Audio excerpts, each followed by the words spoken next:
Oh, yes! Man, dude, I really wish I was watching Conor McGregor whoop the fuck out of Mayweather right now. Man, I'm letting you know right now, anybody who pays for that fight, you're a fucking idiot. It's just going to be Floyd Mayweather jumping around the fucking ring. Maybe a few punches we get land between the two. I saw the Pacquiao fight. Never fucking again. No, it was fucked up. I'm looking in the chat too, and I know people up here somewhere were talking about Mayweather and everything. Yeah, like Jason was saying, this will be worth if McGregor kicks Mayweather in the face. Where the fuck? No, that's not going to be happening. I wish that was the case. Doesn't they have like a contract that if he does any UFC moves, he's gonna be like facing court lawsuits against him? Yeah, I think that is the case. But then, like, why did they even make that rule? Like, they really think it's gonna just like, no, fuck this game. It's Floyd Mayweather's ego, man. Like, he just wants to constantly consider himself the best fighter, especially in the ring of boxing. So even if he just gets mad and kicks him out, that would destroy his facade of, oh, I'm the ultimate fighter. No, absolutely, and that's the thing. It's kind of funny too, because I know Allie's probably like, "Oh, boxing." She's younger. And this is why boxing is going to die. Already dying. Yeah, I think it's already dead at this point. In Canada, was boxing ever a big thing where you live, Alan? Nah, I mean, I know my movie theater is doing the whole Floyd Mayweather, like, versus what's his face in the theaters, but I'm not gonna waste my fucking time. Like, I hear about these fights and they're really, really fucking boring. Like, at this point, Floyd Mayweather's next fight's gonna be a one-armed dude. Yeah. Just fuck it. I'm gonna make as many rules as I can to make this guy look like the greatest guy on earth. It's like, who fucking cares? Like, honestly, besides the fact that people that are watching it right now, who actually fucking cares about this? Like, I feel like because all the promotion, don't you guys get a feeling like they're kind of race baiting this? No, yeah, they even did as far as where Conor is continually saying like, "Hey, you monkey, good job, monkey dance for me, monkey," the whole thing. No shit, like, and Mayweather is not even getting offended by the racial comments. Like, it's like, yeah, call me monkey, that's great. Pay-per-view buys. Like, playing on like that he's an African American sports athlete, and like they go like through his package as a community leader, and they keep like mentioning McGregor's Irish. It's like they're really trying to paint this as a black versus white thing. Like I thought that was a joke on Episode Family. No, because this has happened in boxing before, man, where they try to like jazz it up by putting up like my best example was Muhammad Ali against, I think it was Joe Frazier, where George Frazier was more of like that clean cut type. Muhammad Ali was more of that militant in your face type, and they love matching those two against each other for the sake of entertainment. No, and the thing that's kind of crazy, I mean, I know people are like, okay, this is not the fucking ringside hangout talking about boxing or some kind of like getting ring fucking sports shit. Hey guys, we're gonna do the MCA boxing next week. No, and here we're gonna do a rabbit. That's the after hours tonight. We're not gonna watch any movies. We're just gonna watch a Floyd Mayweather fight and bore everyone else out. Dude, you say that, but I talked to Julian today in the YouTube chat. Which, by the way, people, I got the YouTube chat going as well. So if you guys talking in the YouTube chat, I will be watching this, and I will be trying to discuss things with the YouTube chat too. So make sure to kind of like go get involved in there too. But earlier, Julian was talking to me on Facebook about like, hey, dude, we watching that fucking boxing event, man? Are we doing it? High quality content? And I told him no, and then I was like, you know what though? Maybe. Who knows? People, because here's the thing, there's a viewing party tonight, man. It's not anime night week, whatever the fuck. And Alan, I know that you and Ganjo always run this thing, so I don't even know what the fuck's going on. Why don't you explain to me what the viewing party is tonight? Yes, that's what it is for anyone that's seen the Facebook post, we're doing a TV fan choice night, and it's going to be specifically pilots. So if there's ever any shows that you're interested in that people don't really know, like not the popular ones that everyone's already seen, but some stuff maybe you saw that no one's ever heard of and you want to vote on it, just PM it to me or Ganja specifically, and after the show, we're going to run through all the choices. We already got a bunch of choices from Julian, Adri, Jay-Z, so just text me in the chat here or just PM me directly. No, and we are accepting animation for the pilot series because that's the best way to get like 23 minutes out, and we can get you guys in and out of different shows faster. But keep in mind, it's American animation only. So like my best example, it's like the Simpsons and Alan type of the Simpsons and South Park type of animation, Alan. Yeah, stuff like that, any sort of Cartoon Network stuff, something that you're just like, hey, let's just check out the first episode or see if it holds up type thing. Yeah, I like it. I know, you saw that shit too. Eddie, you fucked up. Yeah, Java the Pizza Hut round one. And here's the thing, dude, I'm probably going to lose that fucking fight. It's fucked up. Poor Pornocris, dude. I bet he's watching these shows too. And he's like, man, stop talking about me.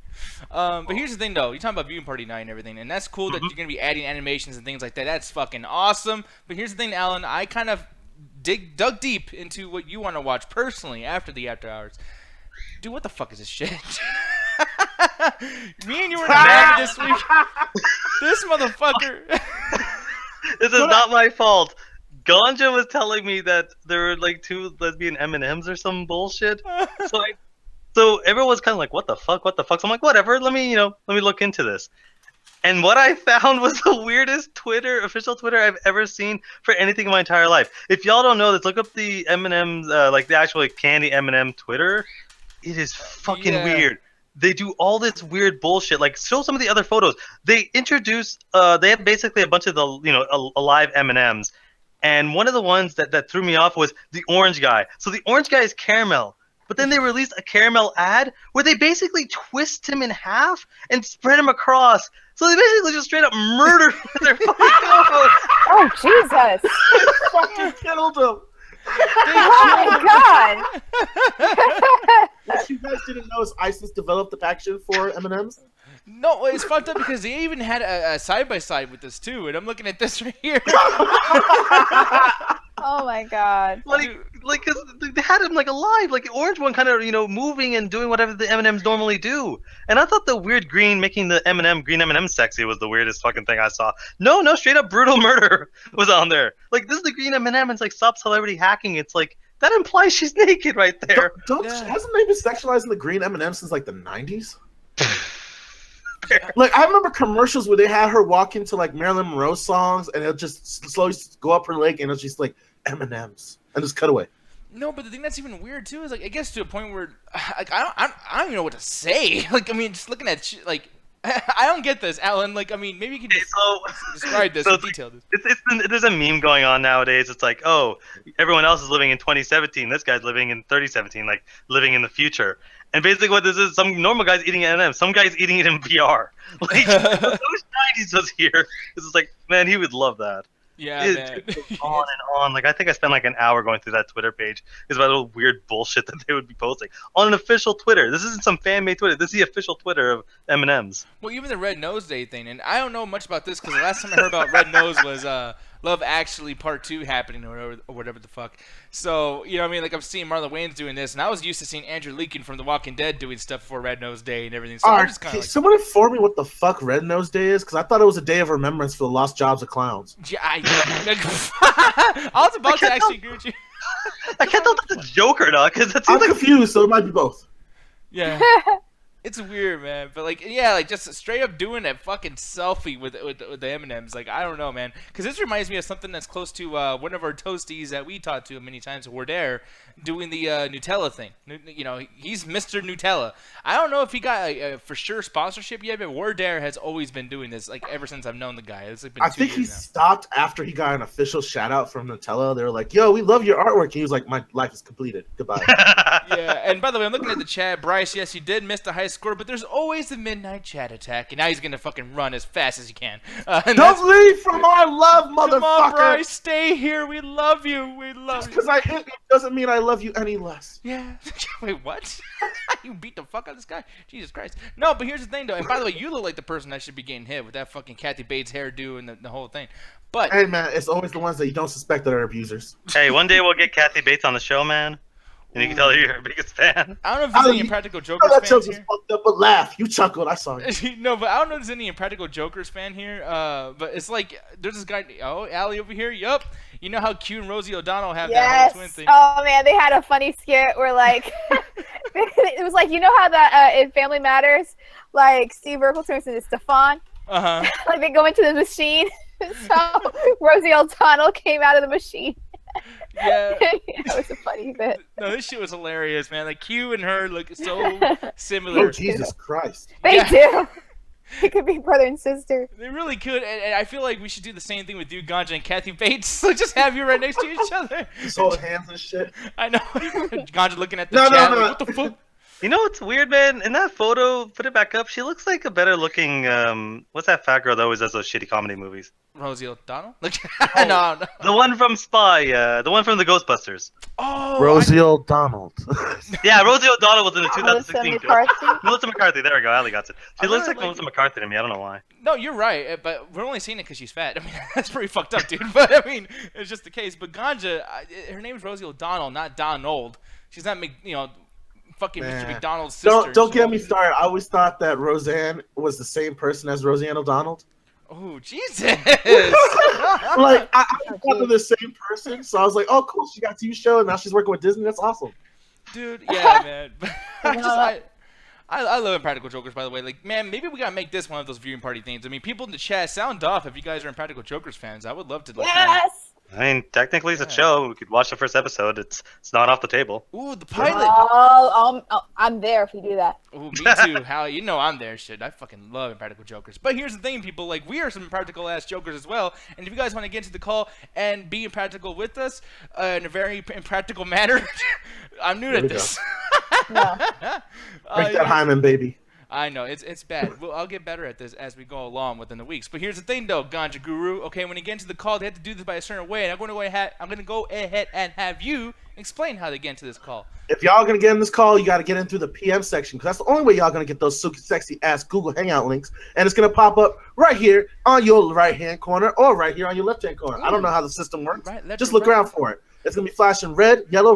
Click on it and click on the link, and that's how you guys will get on the show. And here's the thing, he always does rules, but I'm gonna go and do these fucking rules for once, man. The rules have changed, and here's the thing, man. Rule number 1: newcomers get into the call first. If you guys get into the call first and you are new, we'll give you extra respect. We won't talk shit to you, but then you'll probably say something that I will end up talking shit to you about. Rule number 2: don't talk over each other.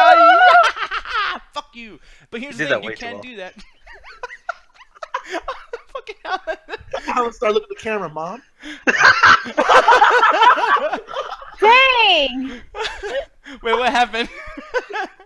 Oh, if you know anything about Alan, that was a great joke. But if you don't, it just went over your head. I'm sorry. I'm just laughing at you did the fucking noise. That was great. But here's the thing, though, man. Rule number 3: no nudity at all. In the after hours, I'm not saying to show you titties, but if you decide to, I will be looking. Now, rule number 4, man. Do not give anybody else a link. And this is a very serious. So, time to take away the comedy of the situation. Trying to take the funny out of my voice, because you guys, if you give the link to anybody else, I am sorry, but you both will be punished, because we have certain things planned for the show. And I want to make sure that everybody has their spotlight to do what they want to do on the show. So if you fuck that up, you're fucking up with the flow of the show, you're fucking up with your friends in the chat, and I will have to fuck you up. Rule number 5, read the rules. And Allie and Alan, oh what? Double team, tag team? What you gotta do next? Be a dick. Don't be a dick. What do you call these people? Yes! Motherfuckers! God damn it. God, Justin, you motherfucker. Hello, everybody. I like that haircut, man. Yeah, you look really Not much. Sorry, just adjust my headphones here. Yeah, hey, what's up, everybody? Yeah, man. No, how you been doing? I haven't seen you in a while. I mean, ever since I saw you doing that limbo thing at the Double Toast anniversary party, man.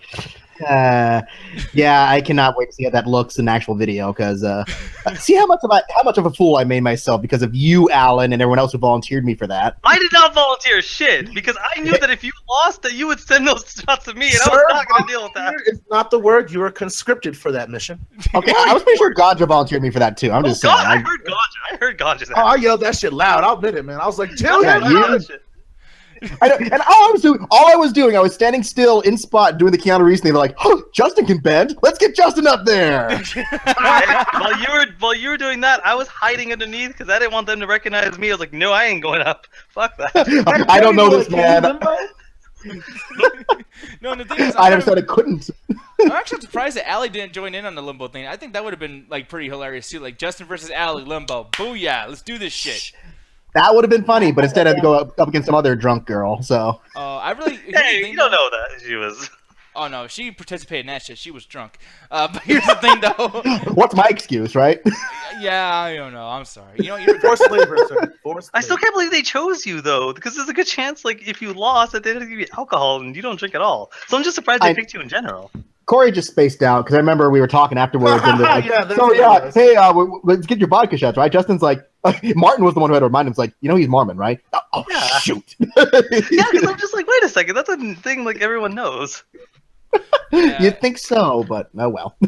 No, and Julian's saying Google Double Toasted LA show. No, I didn't look up above the chat or whatever, so maybe I'm wrong. But we're talking about the awesome thing that's still not up on the site yet. The Double Toasted LA show is not the one that Justin was part of. Which they did also have games there as well, so definitely check out the Double Toasted LA show that was up this week. And then maybe at the end of the weekend we'll have the first episode of the Austin Party stuff. So I was gonna say wait another 3 months for the first episode of the Austin Party. no, because I'm doing it this time. So finally, no offense to anybody else. Yeah, so 2 months. Yeah. Oh, fuck you, man. Us Mexicans work hard, Alan. Like, So especially hard with that this Corey grass stayed on. on my hall. Aw, you fucked up. You know, don't fuck around with me, man, because now in Austin I can carry around a fucking sword, and I will fuck your shit up. Yeah! This is my favorite article of all time because they have a businessman with a sword. Fuck it, my life is complete. Yeah, man, and that's the thing. Yeah, we can reenact Kill Bill finally. Just have all those guys, the Yakuza dudes with the masks and the business suits, just walking around Texas. So That's the thing too. Like, man, when you go around, how do you not have like a little like headphone speaker playing like the fucking Good, Bad, and the Ugly theme song like the whole time? Like, I can't whistle. I'm sorry. no. Battle with Honor Humanity. That's the one I played. That dun dun dun dun dun dun dun dun. Just with you walking around with swords like that. Fuck it. If you read that goddamn article, it says anything above 5.5 inches is now currently legal. And they in the article, I don't think this is real, but I was just gonna say that, Nick. Darn you! You beat me to it. Anyway, they say swords and spears and stuff like that are legal. So fuck it. Let's just reenact gangs in New York. No shit. Here's the thing. I'm kind of curious because I know Allie's probably against guns. I mean, am I wrong for saying that you're against guns? Yeah, for the most part. Okay, are you against swords, sweetheart? I mean, it's swords. No. It's a different thing. Dude, swords are cool. Swords are lethal. What's the difference? Okay. I'm gonna say this I'm straight. joking. I'm gonna say this straight up. All joking aside, this is the dumbest thing I've ever heard in my entire goddamn life. Like me and Ganja had this conversation about guns all the time, like guns in the home for protection. And for the most part, like, I agree with what he's saying. The only reason you carry a sword is because you're a jackass that wants to look like a moron. There's no practical reason to defend yourself. No one's gonna be like running up on your girl and you pull up like a sword. They're gonna laugh your ass off, even if it is lethal. Like it's kind of dumb, honestly. Although they will think twice if they try to get approach you with that. I'm just saying. Would you mess with the dude with the giant samurai sword? No, mostly because he's probably an unstable anime fan.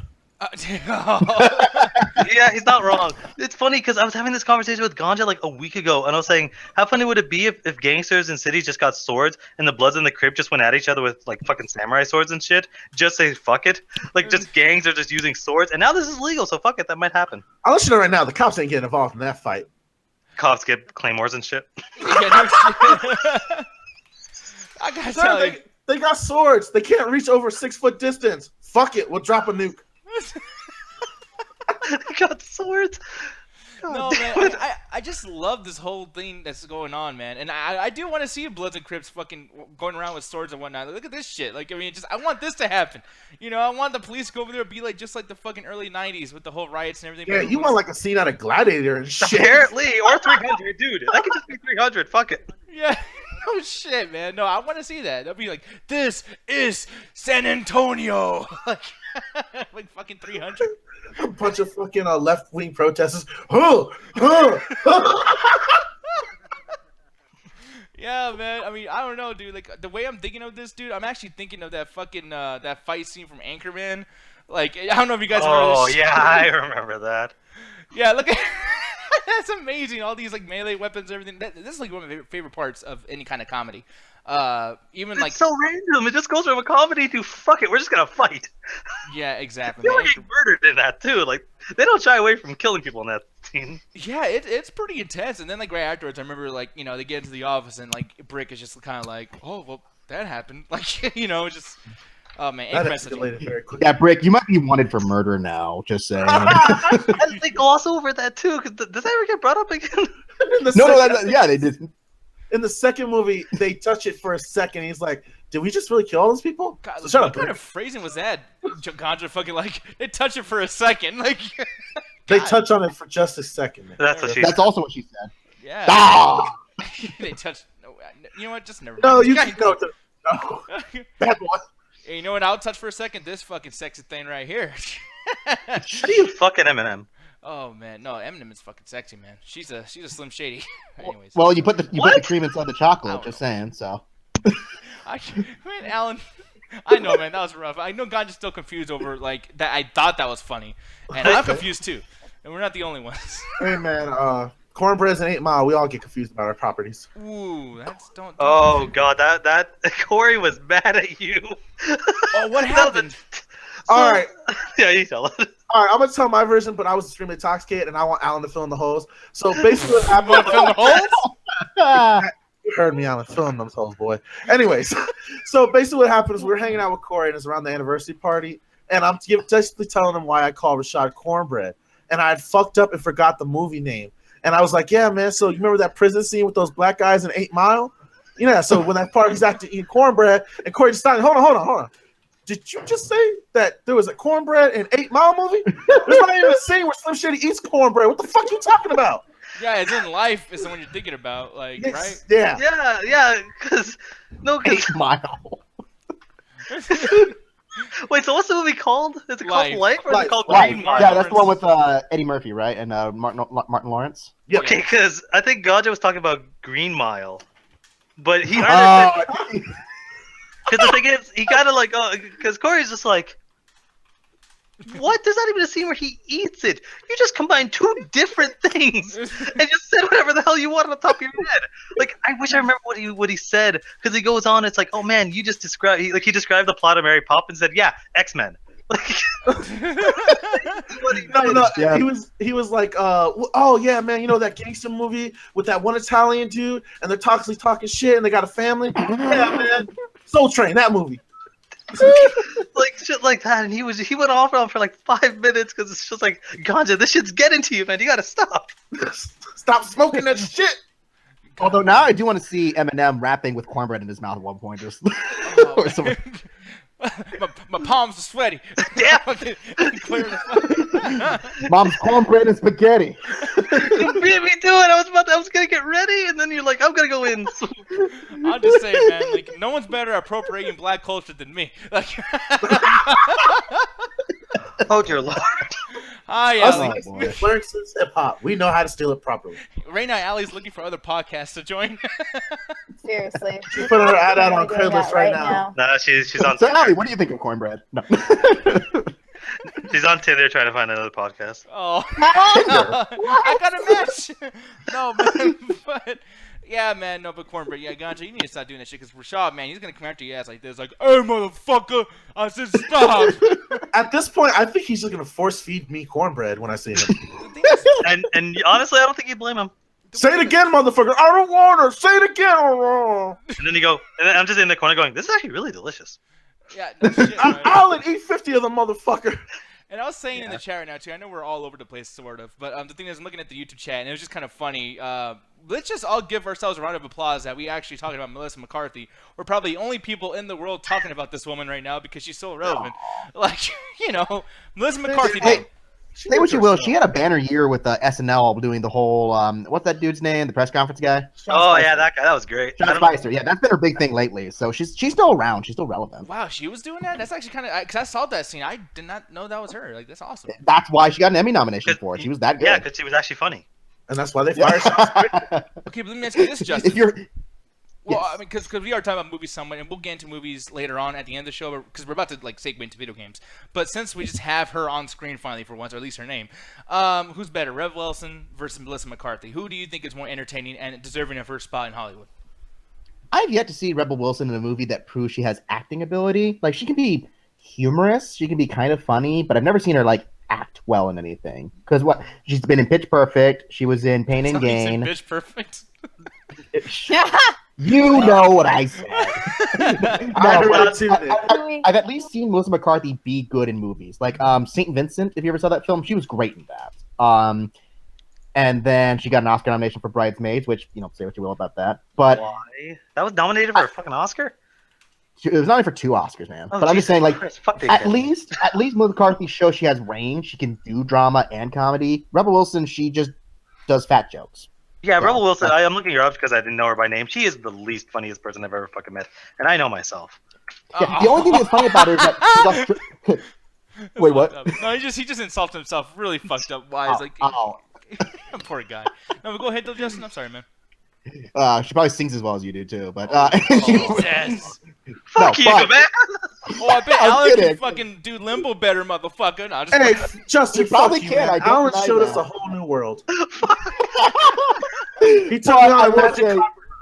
I just can't see Rebel Wilson being funny. She's just a fat Australian chick, you know. That's her whole gimmick. It's like, yeah, there's fat Australian chicks who are funny. I don't know if you're one of them. I've seen funnier people in my own the people I know who are Australian that are funnier than you. So that's just my thing. Now, here's the thing. We're going to play a little bit of a game really quick. Man, this whole show just really fucking changed because this is definitely not a Google Docs. Here's the thing. We're off the rails. I don't know where this is going. No, I'm going to ask Allie first, okay? Allie, you being the girl, and you're really good with looks, by the way. Not in your own looks. I mean, you're pretty and everything. But, like, you know difference between, like, models and actors and the whole thing. So Yeah. I'm counting on you to get this shit right, girl. Okay. You tell me. I'm gonna do a side by side thing over here with the pictures. You tell me who's who. Okay. So here we go. Okay. Is this Rebel Wilson or Melissa McCarthy? Rebel Wilson. Okay. Both. Now, Alan, who do you think it is? That's fucked up. That's really fucked up. That's awful. All right, Alan, who is this girl? Rebel Yeah, Wilson? Rebel Wilson. Yeah. Rebel Wilson. Damn, is it really okay? Ganja, I'm not gonna. Everyone's already right. I want to look stupider than I already do, but yes, you guys are. No, I fucking think right. I think it's Kathy Bates. No.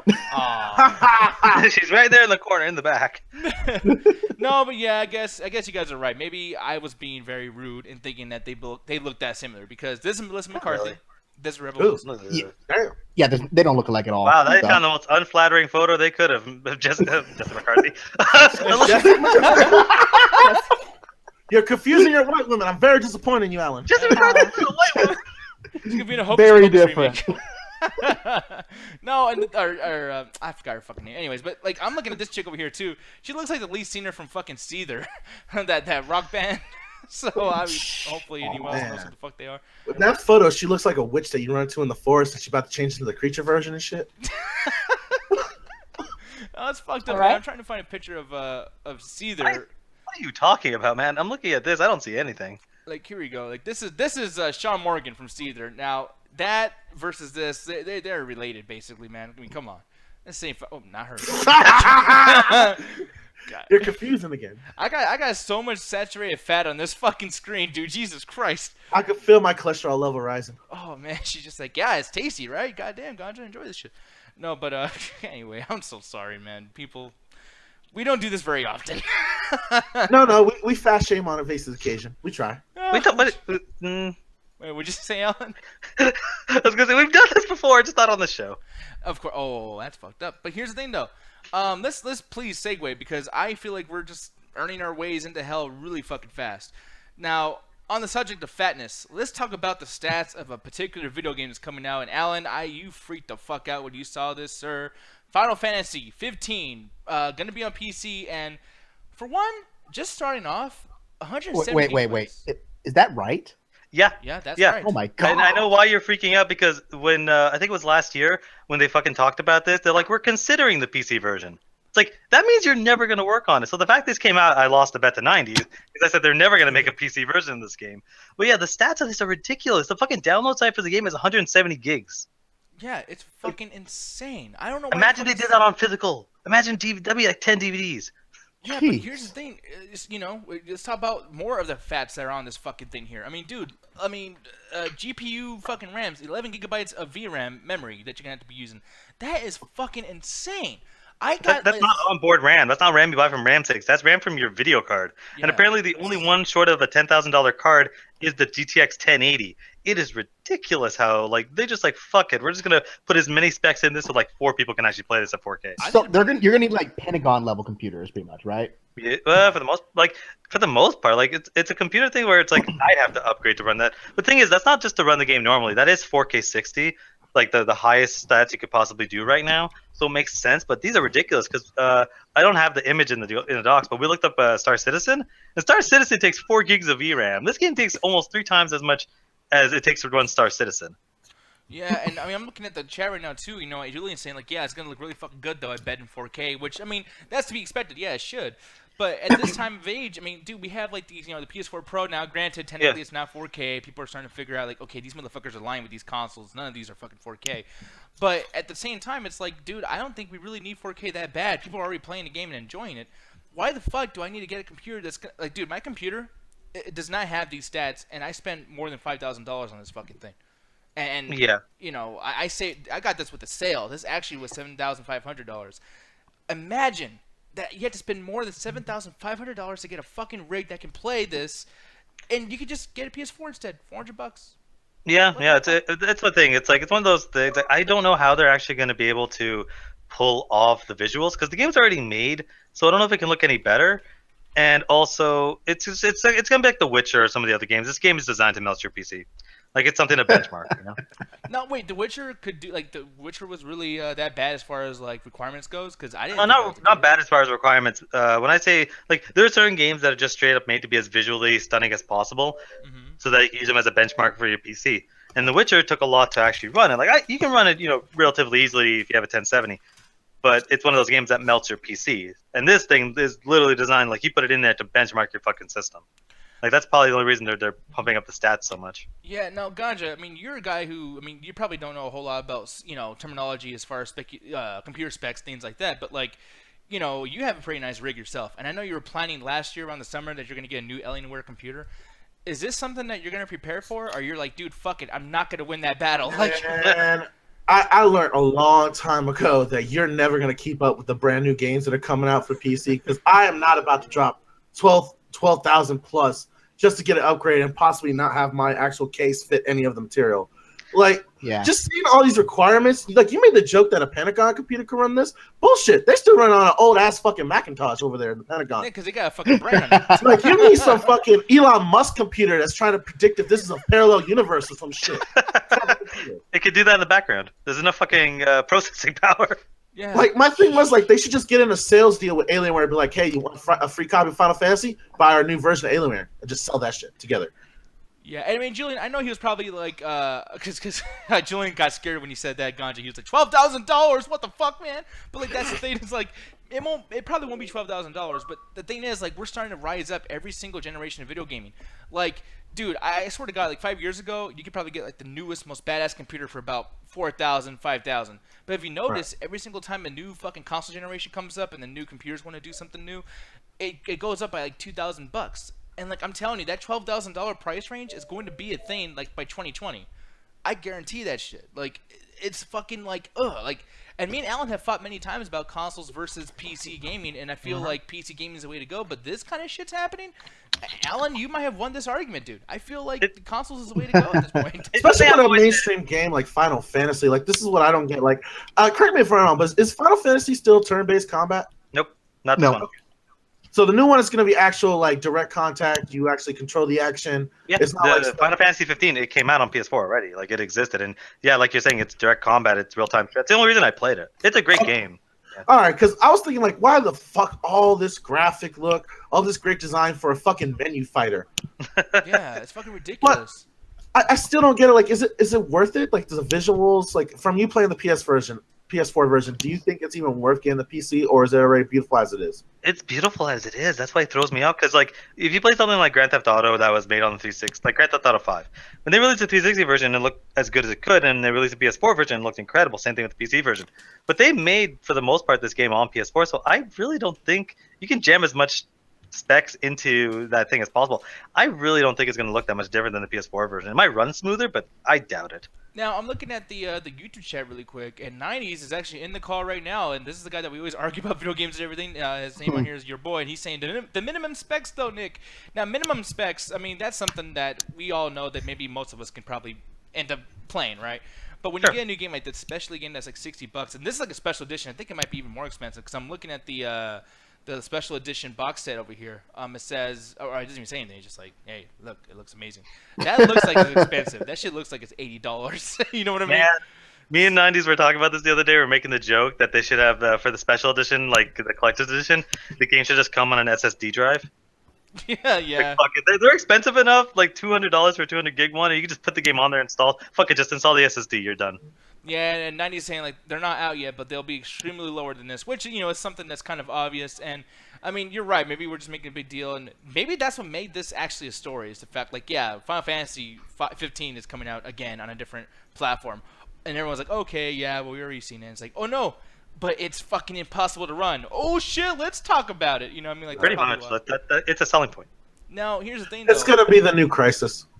Yeah, right, with the Crytek engine and how it's like everyone wants to challenge the fact that this game can be played on certain things. But Allie, I want to ask you really quick, because you're not a PC gamer at all, you're always on the Mac and everything.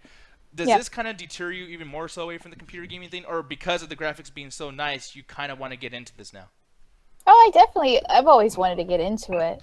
It's just, obviously, money-wise, I can't get it right now. But if I did, like, if I had a limited amount of money, of course I would go and get a PC.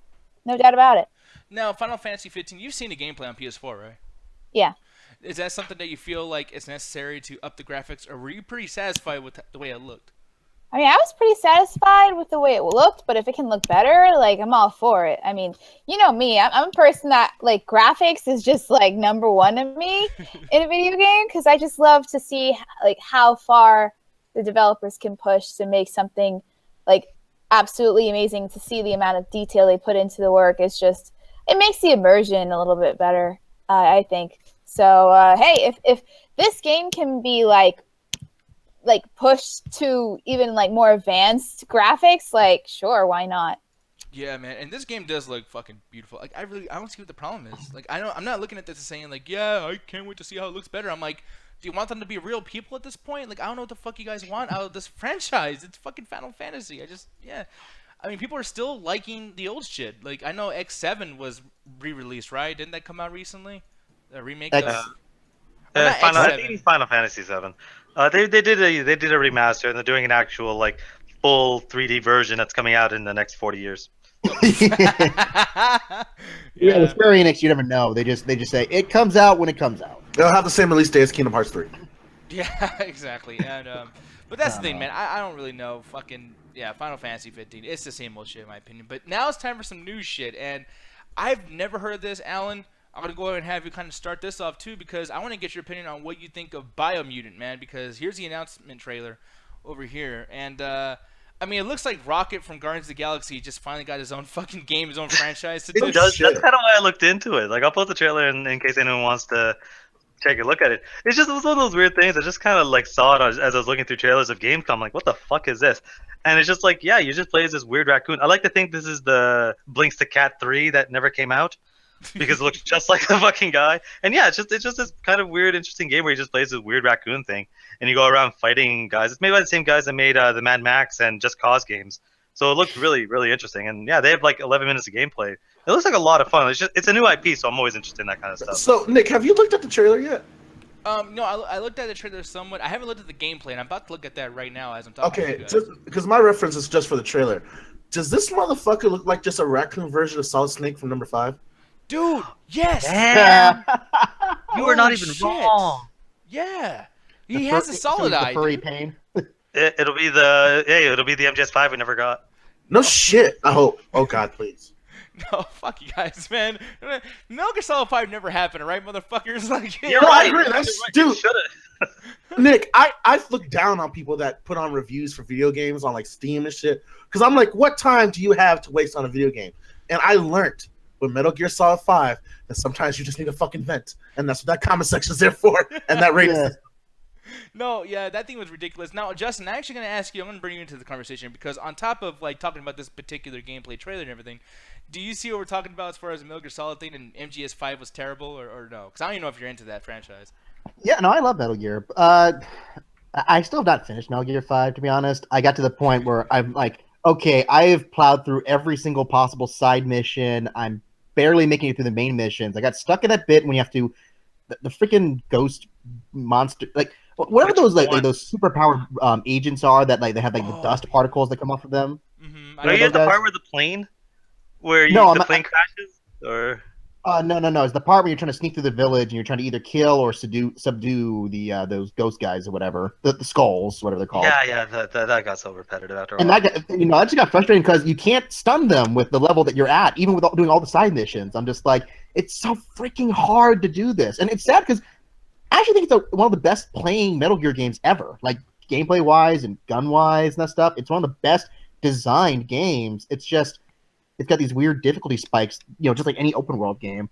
And then I've only heard rumors of the plot. I still don't know the ending of Metal Gear 5, but I know that everyone was pretty pissed at the cut content and the way that it just rushed to its ending. Yeah. All right. So you want to fuck you? This game's old and it's a fucking terrible game. I'm a no, don't spoil it. No, motherfucker. Normally I call spoilers. You fucking spoiler. That ending is bullshit.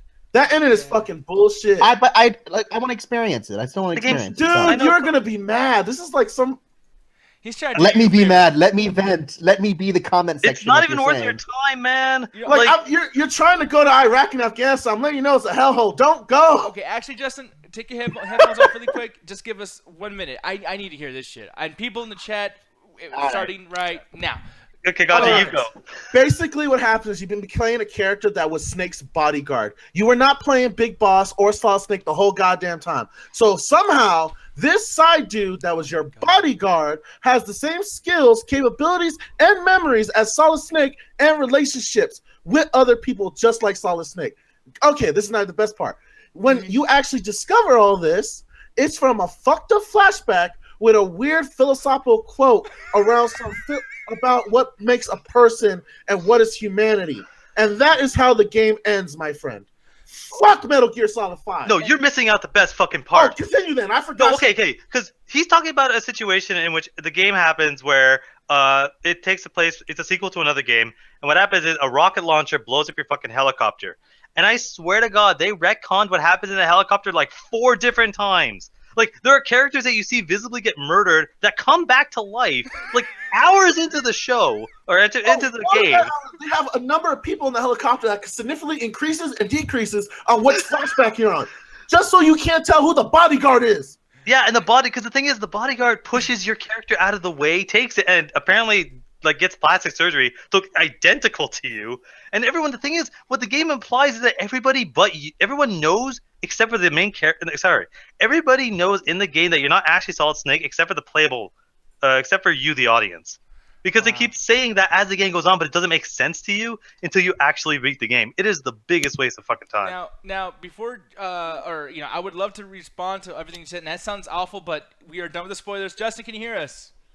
I timed it just right. There we go. Perfect. Great job. Yeah, so no more. I won't respond to what you guys said, but god damn it, that sounds awful. Justin, I wish you were listening, but it's okay. I understand where you're coming from, dude, that you wanted to experience it yourself. So yeah, no, I like to be fresh with it. If I do get mad, I'll get mad on my own terms. But it is funny watching Ganja just doing this. Without any audio. Oh, was it funny when I thought I was actually changing the world in that comment section? I know, but and this is not a spoiler for anything either, but like looking at, because it's funny too, because you look at the title, and this is the reason why I put it up without the overlay the first time, is that, it's parentheses from X Just Cause devs. Just Cause, I'm sorry y'all, but if you guys want to get that game for free or buy it or whatever the fuck, it's a waste of your fucking money. I hate Just Cause 3.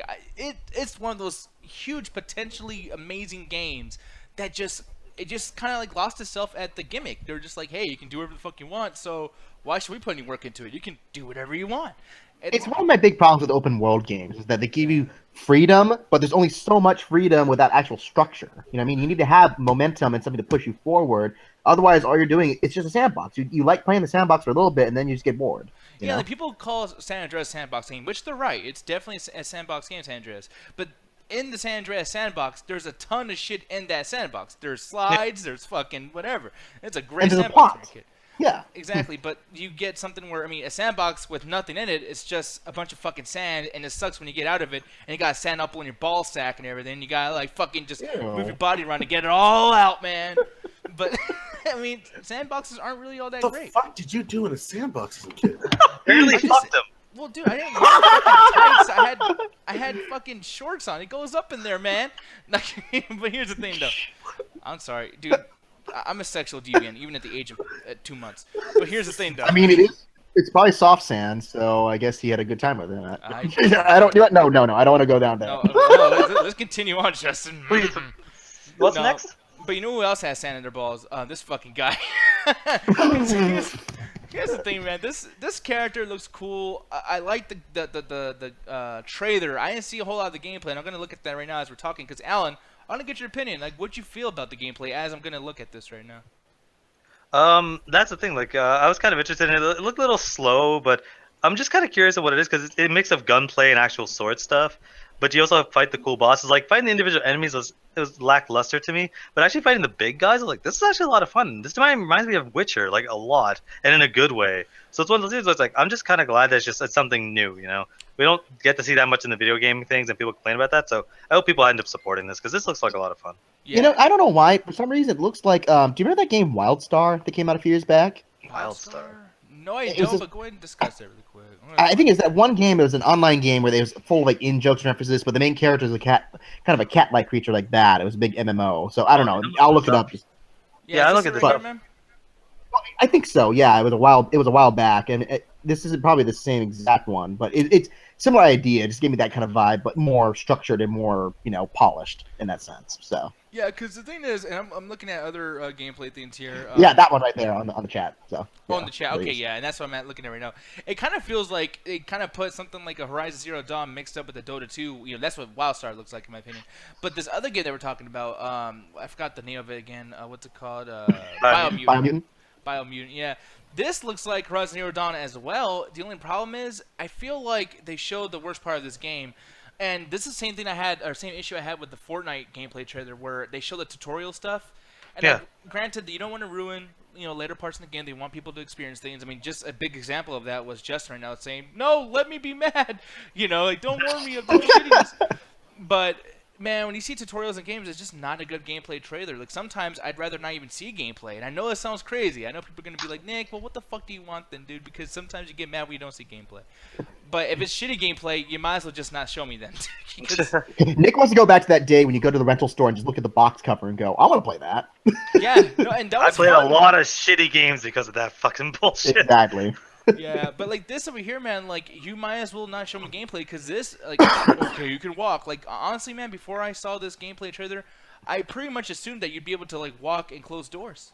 I mean, it's just like You say that, but it's one of those things where it's like it was a CG trailer, and like the gameplay wasn't good, but it's like, oh, this isn't some sort of like a side scroller or some bullshit. Yeah. Because it could have easily been that. It's like, no, this is a full 3D game. I'm like, I didn't watch the whole thing. I just watched enough to go, you know what, I'm interested. I'll pick it up.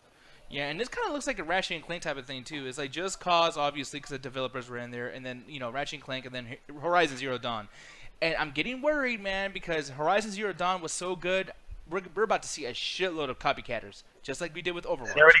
What are you talking about? Horizon Zero Dawn copied like 4 other games. Yeah, it's not original. It's good. Yeah. I'm not disagreeing with you, but it's the only original thing of it is the metal monster. Besides that, it's Rise of the Tomb Raider. Well, yeah, but like the way I'm thinking of it like where Overwatch was not original either, but it's like after that fucking thing came up, everyone's like, okay, let's copy Overwatch. It's not like the clones. The same thing with God of War back in the 2000s, where God of War was not the first of its kind, but because it perfected the Devil May Cry type of fucking style of gameplay and everything, people were like, you know what, everyone do it. And you saw Darksiders and you saw these other games that kind of like tried to copy God of War and Devil May Cry. Yeah, I don't think the Horizon's as popular as that. Like, it's popular, but not to like. It didn't set the gaming world on fire. It just took a lot of what was happening in the video game industry and just made a good version of it. Yeah, and by the way, I do wish that comes back. Darksiders is one of those like fucking hit and miss kind of titles that I wish would have been a bigger deal. They're making the third one. So yeah, the third one's confirmed. Yeah, third one's confirmed. Yeah. It's called Fury or something. Oh, that's because they're going to the Horseman. That's Fury or whatever. Yeah, but apparently one of the Horsemen is female. Mm-hmm. Wait, is that bad? The way you said that was like. No, it's just weird. I don't know. I don't know if they pulled that out of their ass or that was actually a thing. Now, here's the biggest thing here, and I mean, now if they bring in a transgendered Horseman, that'll be something. Oh, hey, we still got one more. Hey, you might as well at this point. Now, I'm going to start off with Allie on this one, because I know the last trailer she probably didn't really have a whole lot to say about it, because there was nothing there, really. But Allie, did you see the Assassin's Creed Origins fucking CGI trailer? No. Good job, Nick. Woo! Oh, you'll certainly see this one. But I'm curious, though, like, are you sick of Assassin's Creed yet? I mean, honestly, like, be completely honest with me. I'm getting to that point where I'm getting kind of tired of it. Like, yeah. I don't know. I know, Alan, I know that you love Syndicate, but that was the breaking point for me. I was just like, oh, man. It's just too boring for me. I'm not getting anything out of this. So I haven't been paying attention to this latest one at all. Yeah, and like the graphics look cool, I gotta say. Like, I mean, because this is gameplay. They released two things. They released a gameplay demo and then obviously the CGI trailer. Now, before you even continue, I'm just gonna go ahead and be nice. Welcome somebody into the house of awesomeness. Julian Himendinga. How you doing, sir? Hello, how you doing? Straight out of Israel, son. Yeah. Coming straight from the Middle East. Oh, Jesus Christ. The cringe is fucking like, ouch. But here's the thing, though. The cringe is ouch. Ouchie. That's a thing. Ooh, I got a boo-boo. Here's the thing, though, Julian. Do you ever give a shit about Assassin's Creed, man, or not really? Let me tell you about my last turd, because it was way more interesting than Assassin's Creed. Dude, I love Assassin's Creed. I think that it's a really good, it was a really great series. I think Assassin's Creed 2 was awesome. but like they beat that horse and sucked that teat harder than Guitar Hero. Ooh. Like I don't even know like what. Okay, I'm gonna fucking fuck you. Hold on, Alan. Hold on. Think of all the novels. Think of all the extra games that were side scrolls and had nothing to do with the main plot. Think of all the mobile games. And no, I don't think it's nearly as bad as the fucking Guitar Hero bullshit. They fucked this harder than Guitar Hero and Halo. Yeah, well, guess what? These games are so successful. Yeah, I mean, Yeah, well, he's crack right. is also successful. No, but see, here's the thing, and I can't believe I'm doing this. And Al, I'm not doing this just to help you out too, because I could talk some shit. Wait, I don't even know what you said. I know it's bad though. That was fucked up. Whatever it was. I swear, Alan and Julian are gonna go to war one of these days, and I'm gonna eat so much fucking popcorn. I'm gonna have diarrhea. It's gonna be fucking. No. Julian was responding to Alan, and he was like, "Oh yeah, so is crack." Talking about crack makes a lot of money. that white powder. But here's the thing, though, man, Alan. I'm with you kind of because you're right about the everything that matters in the gaming industry or any kind of industry really is the finances, the numbers. And Assassin's Creed is still bringing it, man. They're still bringing it. And when you watch these conventions, like these PlayStation experiences, fucking panels and everything, people scream. People go, "Oh fuck yeah!" I mean, even that stupid bird flying through the fucking sky. I don't know what's up with Assassin's Creed and birds. Like, dude, It's been a thing since the start of the game. Eagle Vision. Yeah, Yep. It's fucking dumb. Just like, yeah. No, they increased it. They made it. They basically. Well, I mean, if it was stupid, Batman Arkham games wouldn't have completely ripped it off to make their detective vision. Oh, okay, I'll give you that. Then again, it's like I don't want to piss anybody off. I think a lot of shit in the Batman games are stupid as fuck too. No offense, everybody. Sorry, Ali. But no, man. As far as this goes, like, I mean, are you hyped at this point? Like, I saved you for last because I know you give much of a fuck about Assassin's Creed, man. So, how are you feeling about the gameplay and that CGI trailer? The thing is, it's one of those things when I was worried about this game from the get-go because I love the series. I know a lot of people don't like it for specific reasons, but I was worried for one reason is these are the guys that made Black Flag. Everyone loves Black Flag. Hell, I have a fucking poster in my room of Black Flag. That's a great game. It's just not a good Assassin's Creed game, and I'm concerned that they're gonna make it better. Fuck you. Now, Isn't that game almost 10+ years old? was that? No. Black Flag. No. The first game is 10 years old, but yeah. No, because it came out on PS4, and the PS4 is not 10 years old. No, Black Flag No. came I'm out saying like the first Assassin's Creed. Black Flag. You fucked up hard. But, anyway, but what I was getting at is, Oh, Black Flag! oh, Is that There called goes Moonlight? Jesus. Josh Griffin just unsubscribed, brother. I'm sorry. Man, gay black people are my favorite. Anyways, come on, Alan. He loves his chocolate and his rainbows. It's fucked up. I'm so sorry. And there's any gay black people in the call, I'll go on a date In with the you. call? Or not in the call. Shit, man. In the chat. Whatever. You got something to say to us, Nicky Poo? Man, Assassin's Creed, isn't that a good fucking looking game? Hit him up in the PMs if you want to. Yeah, If you get want my to ask, DMs. rule number 7, if y'all want to ask weird questions to Nick, just hit him up in the PMs, especially about sexuality. Rule number 7, if you're a black fag, stay far away because you're going to be insulting. Oh, fuck. But to support Alan's point, just saying, I mean, I love Black Flag too. I mean, and that's yes, it's the least Assassin's Creed.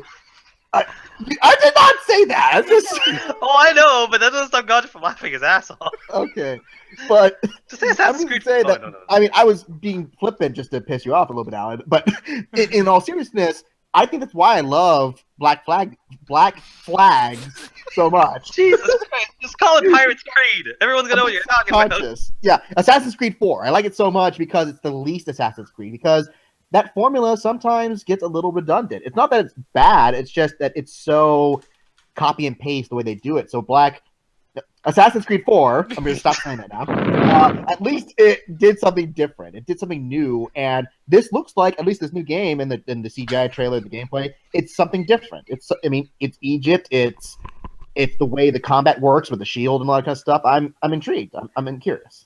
And I agree with you 100%. But this game's called Assassin's Creed, not dude with like shield and stuff. Like it might be great, but it's not an Assassin's Creed game, and that bugs me. That bugs me a lot as someone who's a fan of this. Imagine if they fucking took a Metal Gear game and took out all the story elements and basically just made it all you do is just go around abducting people. Oh wait, that was MGS5. Yeah, but Alan, at this point, Assassin's Creed's also done that with their story, where it's like the actual plot never actually got resolved because we had that huge cliffhanger in 3, and then they just kind of meandered into nothingness with the plot for however many games now. Where it's like, okay, there's the stuff with Abstergo, and there's a thing with the guy who was kidnapped from this thing, and then there's the stuff with the people who didn't die from 3. I'm kind of glad. I would be happy if they just abandoned all that stuff and just did these kind of, compartmentalized individual stories like the way that they're doing now. Because to me it's like the only way, like, just I guess to finish up on this, the only way that the Assassin's Creed series can continue to not be like the way it is by continuing having a story outside the Animus. If you don't have a story outside the Animus, the plots of the in-game kind of don't make sense, because the whole thing is that this is essentially a simulation. Like, what you're playing is the Matrix.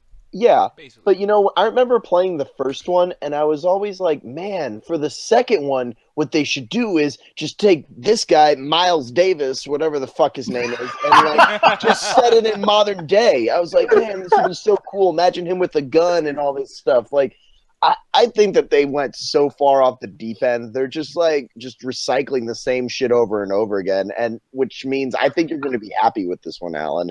I think that it is going to be more of the same, less of like what 4 was like, and more of just like climbing up. But now you have a shield, so it's different. Maybe. I don't know. Climb a pyramid. Woo. Hey, that hypes me up. Cool, but I don't know, man. I'm just And concerned you do about that cool Legend of Zelda move where he just slides down the pyramid on his shield and shit. Yeah, that'd be cool. But now I want to see what Assassin Miles Davis looks like. That would be something. Assassinating people that I swear to God, Julian, you're that friend that gets every friend in trouble, man. Because you're like, that'd be cool though. Like, I'm about to go jump off this cliff and try to land in this puddle of water. Yo, man, that's dangerous. But if you pull it off, man, that should be hype. I know. Yeah. We were talking about you on the school grounds. That'd be the shit. I'll tell you, I'll spread your legend, dude, if you die. But here's the thing, though, man. And Gondra, I'm start with Assassin's you too, Jazz. because you were last fucking segment. You were laughing your ass off. It's cool. Oh, dude, I just now recovered. I know, man. It's all good, man. Just know that we love everybody.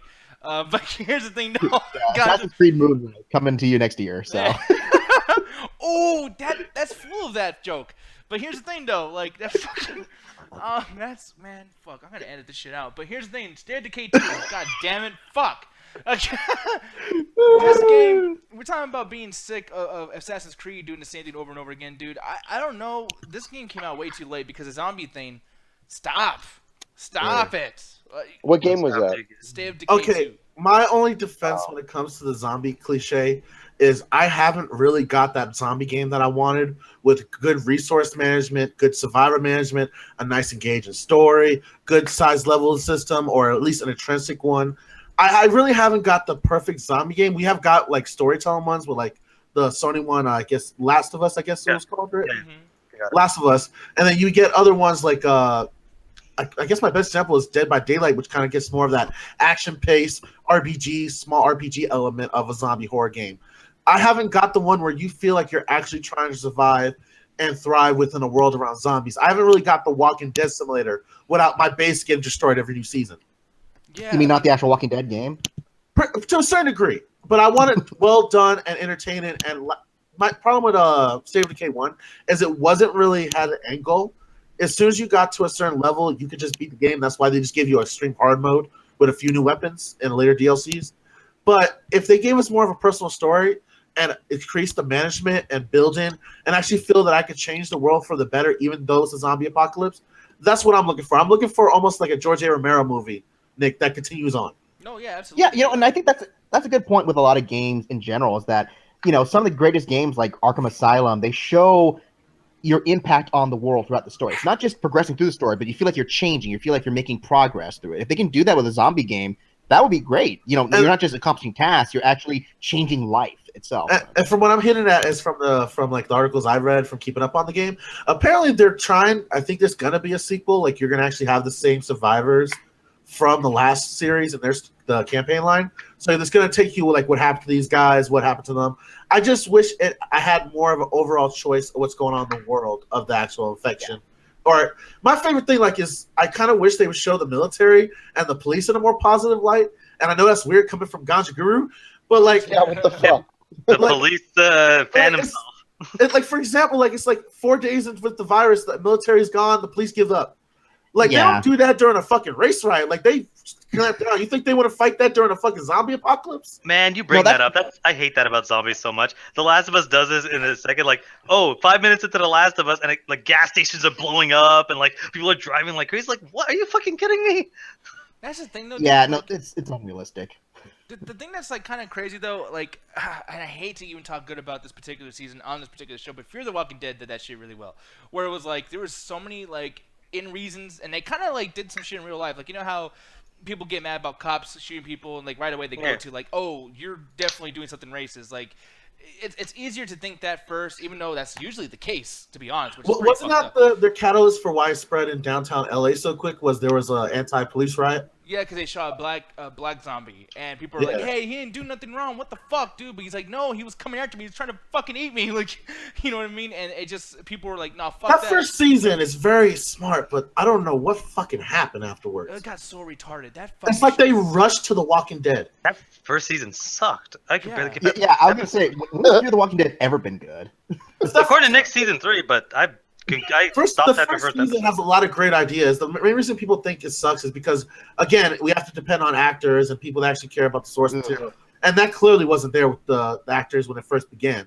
They thought that they were doing their own little Lifetime movie with zombies, as far as I was concerned. Yeah. It's just, I like the ideas that they were throwing out there, the scenery they were building up, the background, the world building that they actually attempt to build within the Walking Dead universe, which the Walking Dead never touches on. And the thing that really bothers me too is because, and I know it's gonna sound bad too, but what I really wish it would do with zombies and video games and everything too is kind of do what Turok did with dinosaurs. Because Turok, the PS3 version that came out, like right when the PS3 kind of launched, I think it was like 2007, 2008. Yeah.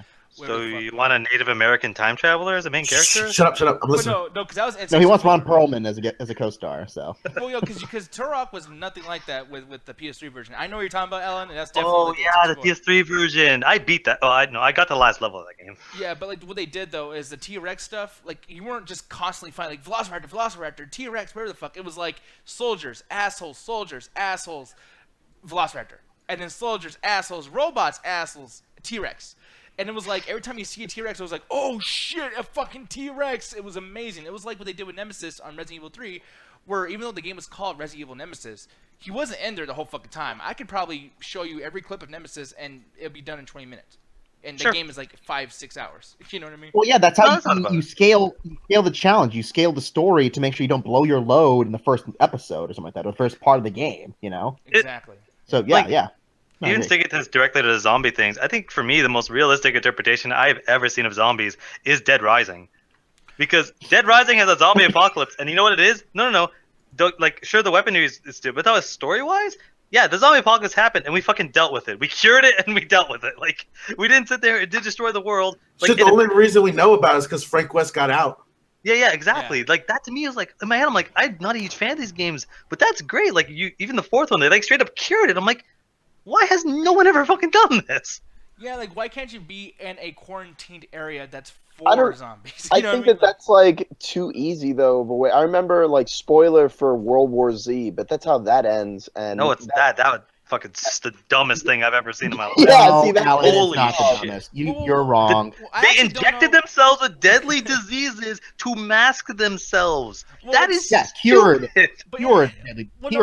Yeah, deadly diseases are always curable. Well, no, it's silly, and like I said, I don't want too much like talking over anything because like Julian, I want to see what Julian was gonna say. Like. Oh, I'm sorry, Julian. Yeah. No, I mean, I was just saying that, like, I don't like the trope of, like, oh, we found the cure. Like, last time I saw that was in World War Z, and I thought it was dumb. But I don't know. I mean, we were talking about Assassin's Creed, and, like, the difference between, like, zombies and that is kind of different just because, like, zombies is, like, there's so much to do with it, you know? Like, you can use it in so many different ways. Like, I don't know. I'm a big fan of, like, zombies, and I'm not even close to tired of it. I think that new one coming out for PS4, what's it called? The one with the biker gang? Days Gone? Yeah, I think that's you mean World War Z, the game?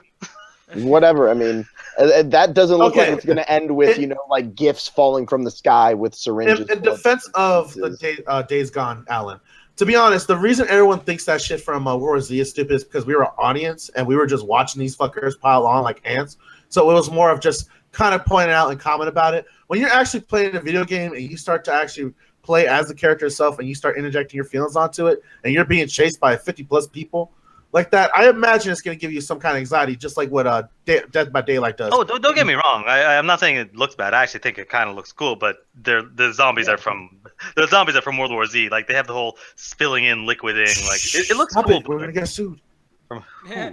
No, that's the thing though. Like I'm looking at this right now, and yeah, like this shit was. I mean, it looks like Hey, that might be the game Ganja wants. Like, resource management and stuff like that. I think it is. Well, that's Like that's the thing that I'm trying to say though too. Is like you're saying like World War Z zombies are stupid, and I agree for a movie, but in a video game, like hey, you know what else I think is fucking stupid too?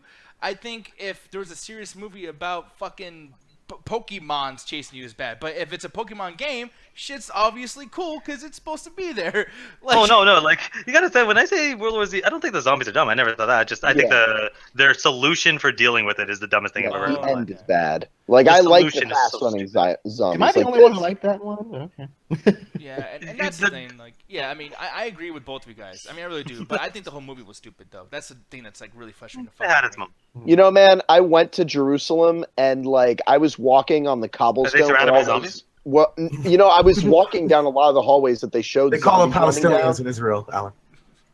Ah. But either way, like that shit is slippery as hell. So that was really realistic that those zombies were slipping. Like that wasn't like exaggerated. Like the stone that they use in Jerusalem's like a really specific like type of rock that like is slippery as fuck. Now, see, here's the thing. Throw that out there. I'm not saying Nice. that he's trolling. I'm not saying that he's fucking with Julian when he's, like when you guys are arguing and everything. But I will say that I'm a troll, and I'm gonna fuck with you right now, son. So there's a little news story that we have in Google Docs, right? This is a game that costs, I think, $80 in Canada. That's how much games cost up here, you motherfucker. Yeah, motherfucker, Star Citizen. The cheap hooker of PC, you get an hour of fun for $80. Sorry, Nick. How many games have you bought on PS4 that you haven't even played? I'm busy. Hey, we're not. Don't deflect, Alan. We're not talking about Nick right now. Yeah, I'm Star glad that Citizen- was aimed at me. No, here's the thing, Alan. Please tell me, what was the news of Star Citizen this past week at GamesCon 2017, sir? Oh, there was Well, news. if I pull up the dogs and read it verbatim, stuff and more stuff. What? Like What? no, because they got the thing. They just released a trailer. They did some more stuff about the things. Honestly, at this point, I'm just sitting here for a release date. As soon as they say release date, okay. Like, I'm not gonna sit there and look at every single scrap of information. When they release it, I'll buy it and play it. Like, Didn't you buy it already? Yeah. Fuck you, Julian. No, here's the thing too. Not to steal a topic from Corey Gowen, because Corey Gowen and I think Deuce or whatever his name is, like they already talked about this in the high score previous one, not from tonight, but whatever. But like I they love talked you, about, Deuce. I don't know him very well, but that's great that you guys like each other. That's cool. But here's the thing though. I don't know what the fuck I'm talking about. But like I'm just trying to roll with the punches. No, but the thing is well, okay, really quick, why do they call him Deuce? Did he like shit Man. ass one day or something, or what the fuck? I think it is because he looks like one of those buff No. gym dudes. No, because he came in second place at the first video game tournament. That's Oh, awesome. No, he's really excited to see that new James Franco porn show, The Deuce, coming out. all right. I've been calling him douche, so I gotta apologize when I see him. Damn. Yo, Tampon, what's good? Like I thought it was Deuce this whole time. I'm so sorry, man. Damn, dude. And his wrestler name is Tampax Pearl and shit. But anyways, fucking... Yo, his absorbency is off the fucking hook. oh shit. But here's the thing, Alan. Is like, dude, like with Star Citizen, like it looks cool and everything, man. But is this not the exact same thing that was talked about by Corey Goben when they did that No Man's Sky, something Atlas Rises DLC or update? Where the fuck they Yeah, that I just wait, but the thing is, something I always said about No Man's Sky is a perfectly functional game with nothing to do in it. It's not broken. It's perfectly functional. There's just not much to do. I mean, I clocked in. Screensaver's functional. I mean, I'm just saying. Like, Yeah, but what I mean is, like, I've clocked in like 30, 40 hours in the game, and I enjoyed it for the most part. You know, I can buy a toothbrush at the dollar store, and it's functional, but it's still a piece of shit. I mean, was it a great video game, Julian? I mean, I'm not sure if this toothbrush. I mean, at least you can brush your toothbrush- teeth with that. I bet my toothbrush is way more fun than Star Citizen. Fuck you. I can clean my mouth. I can clean a toilet. I Clean can your clean ass? the ground. Yeah, my ass. Clean More the than I grout can do on with that biz from tile. Star Citizen. Hey, I could, if it's a vibrating toothbrush, that ass thing will be fucking awesome. Like, I'm just saying. You just Imagine Julian with him and his fucking Ezreal tattoo, just like, yeah, dude. Oh yeah. I don't know how Allie can be eating while we're having this conversation too. By the way, Yes. A lot of Ass time to toothbrush. practice. Is that a McDonald's ice cream? No, it's just. No. It's a frozen custard. It's just Oh. like ice cream, Oh, but it's really good. Allie's My mom one of brought those bougie girls. She gets something normal that everybody else eats. I know. Like, It just the cup reminded me of the ice cubes you get from McDonald's, and I really want Yeah, one. yeah, it's different. It's damn. better. Yeah, It's basically the rich version of what you poor people eat. It's funny how Alan is just kind of like, yeah, that wherever Allie's eating, that reminds me of my shit, my McDonald's. I'm just thinking, like, dude, your McDonald's must be white privilege as well if it's that good. Looks like some expensive ass custard. what the frick does that mean? I'm so confused right now, McDonald's, Justin. Hold my I head. agree, mostly because I heard Jay-Z just say, "What the fuck does that mean?" No, I'm just saying, like, Frick! I said No, you. No, I you heard. said fuck. You said fuck, bro. You fucking yeah. I don't. I blame did you. not. You did. Now you're going to hell forever for you because you said fuck. But no, man, I'm just saying, your McDonald's sounds great, dude. Anyways, It has ice cream. Is this where we were coming to? Was that McDonald's ad? Apparently, He we're sponsored by brought up McDonald's. first. He said that it looks like McDonald's. Ba-da-ba-ba-ba. Star Citizen. Damn it! I've already explained myself that the game when I played it was a lot of fun. I had a lot of potential. Motherfuckers can have Kickstarter games all day long, but as soon as it has something that's similar to a Kickstarter game, I get fucking demonized. Okay, fuck y'all. Oh, Yep. I'm sorry, man. But Well, I'm here's sorry, sir. My Kickstarter game actually came out. I could play with it longer than an hour. Yeah, my Kickstarter game is still coming out. I got something you Look can 'em play out. for an hour, Ganja. No, but here's the thing, though. I don't know if you can even get that long. With it. Ooh, don't Dude. say. Do tell about this 1 hour play session, Nikki D. McDonald's? Gonna cost you. No, anyways. I don't know. I love it when I gross out Nick. He just like back away, food. No, because I'm scared that we're going to end up fucking on the show. I need to, You go- like, move on. I'll distract his faggoty ass with nuggets. Ah, damn it. What? Let's I don't talk know. about how great Star Citizen is. No, but here's the thing. There is one more game we're going to talk about from GamesCon 2017 that I know that you probably care more about than me. But before we do that, I just want to warn people, too, because Justin, even you, because I don't know, did you finish Defenders, by the way? No, I haven't started. Okay, so that'll be our last game we talk about tonight because me and Alan are going to, I mean, we've already fought a little bit today, but that shit going to Yeah, get no, you know, fucking intense. yeah, you can just talk about Defenders. I don't mind. Oh, I'm yes. Yeah, because tonight, Alan, at the very, very end of the show, because we're gonna do Flex and Chill right after this, but like after we talk about our movies and everything, yeah, that shit's gonna be intense. So anyone who's in the snap. chat, make sure to just be prepared to turn your fucking headphones off, or whatever, and then hopefully you can come back and watch this discussion after you guys finish Defenders. But as It's far gonna as be a video superhero brawl. oh yes, the Super Smash Brothers brawl. No, that was rough. I'm sorry, that was. As somebody who hasn't seen Defenders nor wants to watch it, I'm just gonna say it's a piece of shit, and I give it 1 star. Yeah, high five. Yeah, I wouldn't be very surprised if that's the case when after this conversation. But no, Alan, you Age of Empires, son. This sounds like something you would like. I don't necessarily care. Yeah, I kind of mostly added it because I know Ganja loves this kind of stuff, so I will throw it to him just I because it love seems like it. it's right up his alley. So Man. All right, so how long have they been peddling Age of Empire to us, number 3, for like what? The last 8 years now, Justin? Damn. Yeah, something like that. Like this game, like the previous game has gotten so many remakes that I thought they were never gonna make a sequel because they had they thought, I guess the studio thought they had made a perfect one, so they were doing some Resident Evil 4 shit, Nick, with like different high definition versions, different DLC packs. So the fact that they're making a sequel is amazing to me. I just wish they showed gameplay because it kind of did that Sid Meier's bullshit where it just shows a bunch of like, I guess, time skips throughout the ages and just little details about like the kind of civilizations you might get to play in the game. But besides that, I'm waiting for something with a HUD, as Alan would say. Yeah, well, I think is it still Ensemble who's making these games, by the way? Or- I think so.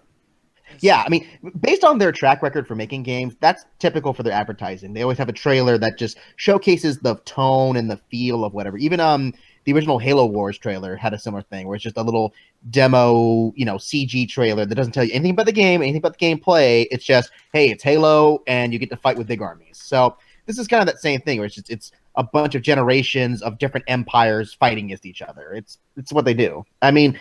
Yeah, because I love, especially Age of Empires 2 is my favorite. That's the one I played like over and over and over again. So if this could be like 3 was fine. I mean, I don't know what you thought about that. I thought it was good, not great kind of thing. I thought 3 So was maybe- a very mainstream kind of RTS. Like you can easily pick up and play it. There was no real depth to it.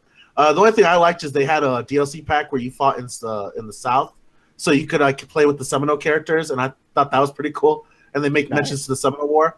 So that's the only reason I remember Age of Empires 3 because that was one of the few games that actually touch on that. Yeah, and that's the thing, man. Like, I know you like your RTSs. I just downloaded and bought Hearts of Iron 4, and I really hope to play that with you guys sometimes. And here's the thing, man. Like, Alan kind of got me into this mode with Stellaris, and I've just been like, fuck, dude. Like, I really love this type of gameplay style. But it's like, I don't know. There's so many that's coming out, dude. Like, it's just, I don't know. It's kind of the same shit. Like, what's in Age of Empires that's not in fucking Hearts of Iron? You know what I mean? See, the difference with Hearts of Iron is Hearts of Iron is more about resource management. Like, the military stuff, it's fun, and it's a good gameplay. Like, they have, like, the little sprites and stuff that do battle, and there's some depth into the actual combat. Whereas, especially just Paradox games in general, it's more about the actual running of a nation, whereas Age of Empires is more about the warfare, technology advancing, you know, the idea of building up your own culture through different tech trees. Mm-hmm. It's more simplistic than the Paradox games. Okay, and I mean Paradox, by the way, man, because they actually are also behind a couple other games. I play Paladins and once again Stellaris, so I'm behind them big time. But it's just I don't know, man. Like there's just only so much time you have in a fucking day to play these games, and when you're into an RTS game, like this is the commitment. You don't just get into these franchises and then jump out like it's fucking Call of Duty. Right. I mean, yeah. Well, that's why I like the Paradox games because they tend not to make their stuff turn-based combat like the old school type of RTSs. It's more of press play and the game runs, and you can do stuff while the game runs. So you're never just sitting there hitting like enter, just waiting for that fucking little loading icon to get done. So it's more of a constant pace. Whereas these games are more slow, they're more multiplayer driven. Like this is really for me and Justin to really sit down and like play for 3 hours and see who can beat each other. Whereas Hearts of Iron, like for example, me and Ruthless, we put like 6 hours into it, and we haven't even got to like the halfway through to World War II yet. Oh, fuck that shit, dude. I can't. No fucking way, dude. Yeah, that's funny. Younger me used to hate RTSs because I'm like, why am I just going to sit here and click all day? I'd rather be the guy on the ground. But now older me's like, I actually kind of like the micromanaging, so I'm getting really into them as well. And the Paradox games, like they do things with like event trees, and they add life to the world around it, similar to what the Tropico people do, but they do it in more of a serious term. Oh, the Tropical games are great. So it keeps you invested, whereas I noticed with Age of Empires, it's more of just like, how long before I become a mighty empire that I can just destroy everybody on the map and just play another match? Yeah. Here's the thing that I'm like, I mean, I'm just going to go ahead and be like, I want this, like a big fucking video game crybaby and shit, but like what I really want is I want someone to kind of put first person and RTS together, where, you know, maybe, you know how some games have like medics and shit, like, you know, and then the whole like, they tried that. It was called Brutal Legend.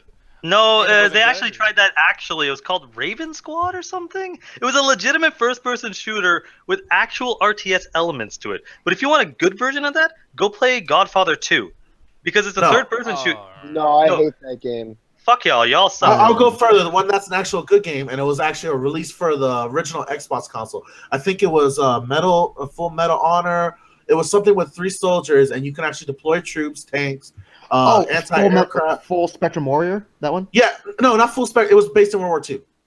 Oh, okay. Oh, it was like one of the first releases for the Xbox. If you can it's find kind of it. like Anomaly. Oh, Brothers in Arms. Brothers in Arms. Yes, that was it. Brothers in Arms that's not an RTS. No. Brothers in Arms was the game that was based off of like COD and shit. This was what. This right now. I'm trying to think of the name right now. Anyway, like this game, that's Brothers in Arms. Brothers in Arms is not an RTS. It's a turn play game. I'm trying to remember. It's one of those games that came out with the first Xbox that were just like the first 20, and it had a real good idea where it was a third-person game where you had RTS elements and it had a multiplayer system where you can actually control soldiers. You had medics, you had riflemen, you had anti-tank, and you would control a small number of them throughout the battle, and you were basically playing the general. So that gave you, like, you were able to actually help the men by being, like, more of an overpowered character and fight them yourself. And you were able to let the AI do it, because the AI was actually pretty reasonable. So it actually was able to handle things pretty well. Was it Enemy Territory Quake Wars? No, I'm actually going to look it up. Another one you're talking about, Gandhi. Yeah, I think Justin has it. Oh, the outfit? Yes, that's it, the outfit. The outfit? Okay, I got to look this up, man. I am so... That one's insane. Yeah, so I remember that now. So that game's okay. I feel like crossing things over with the RTS genre, I don't think it's ever really been done right. Because you mentioned Brutal Legend, And it's similar to this game where it's like there's just something about it that just feels kind of weird. It just never clicks all the way. Well, Julian, do you have they're- any kind of like faith for this to actually be a thing? Because like now, like the industry's different, right? You know, maybe people tried too hard back then without the necessities or whatever. But you think this can be done now or not?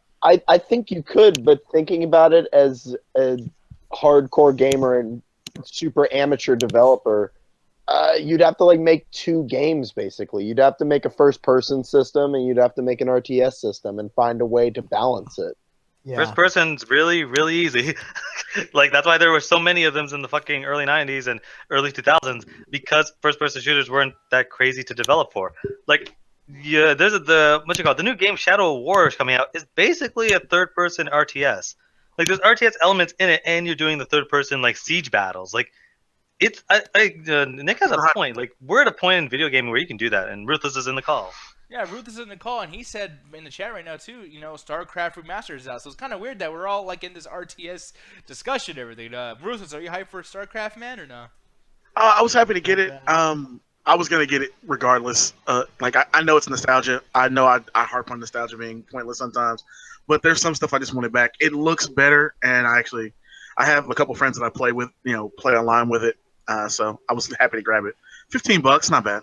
Oh, $50 is not bad. Oh, that's actually a very reasonable price for a remaster or a reboot or whatever the fuck the case may be. And plus, this is not something I keep seeing remastered. Like, when they keep doing, like, HD remaster. Okay, no, never mind. Now, this is the HD remaster. No, wait. It's HD remaster. Oh, you would have hate Age of Empires then, because they did that shit for a solid 8 years. Oh, dude. But you know what? We're gonna buy RE4 for the Switch.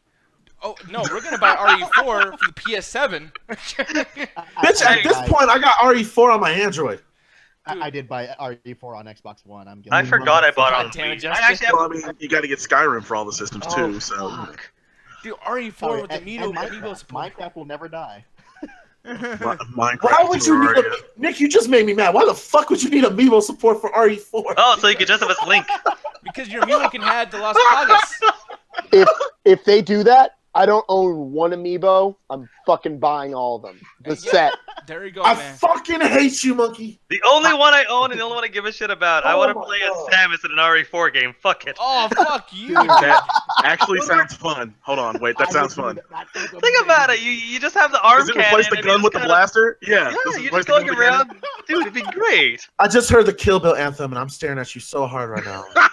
God damn, man. I'm sorry, Gotcha. I I just don't think want it'd to be see funny. Samus get decapitated by a chainsaw, dude. Though that'd be a little bit grim. Okay, that gets a pass. Okay, no, you motherfuckers are pissing me off, man. It's time for business now. You get my fucking sword out. You still won't be able to beat the guy with the chainsaw with that, man. You need a shotgun you level would. 5 and shit. Cut his head off. Grab the chainsaw. Did you grab the chainsaw? No, you can never grab that fucking chance. I never wanted to get close enough to fucking try that. Do they even have a click? Did they even have a cutscene where the characters use it? Because I'm surprised. No, never. You think that'd be something he Because put in that's his like a attache? big hero trope, is for the hero to use the villain's weapon against them. See, Yeah. that's why it's Yeah, you good. can't use the You get chainsaw. in RE7. You get to pick up a chainsaw. Seriously, you can't even Yeah, do that yeah. shit? Yeah. It Yeah, I'm was looking at the chat too, by the way. yeah, I got it's people one of the boss started. fights. Yeah, just saying fuck Fuck Skyrim. Sky. Man, dude, yeah, and Gary You is can like, say fuck Skyrim, but Skyrim will be on every system to ever exist from this day forward.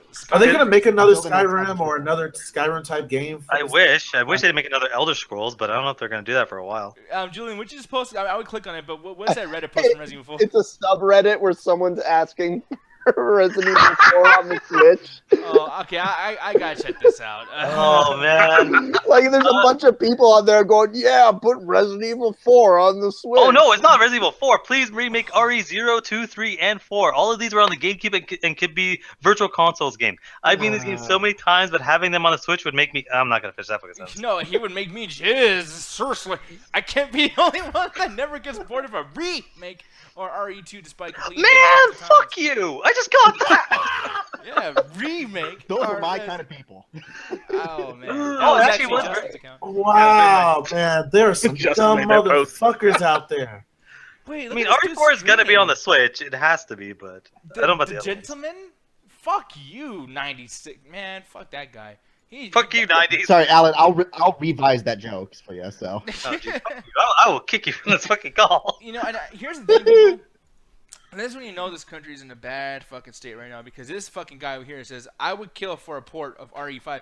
This guy would kill for a port to RE5 and RE6. Oh, fuck RE5. RE5 is one We're of all the worst in things. danger. RE6. Nick, he would You're take RE6. a human life that's been around for 12 plus years, maybe, just for this game. Guys, Yeah, and the worst Resident Evil game, too. oh, fucking A, dude. I agree with you. Imagine that. Imagine like putting someone in the fucking bathtub, like just trying to like, I want RE5. It's a blah, blah, blah. You know, the fucking thing. Okay.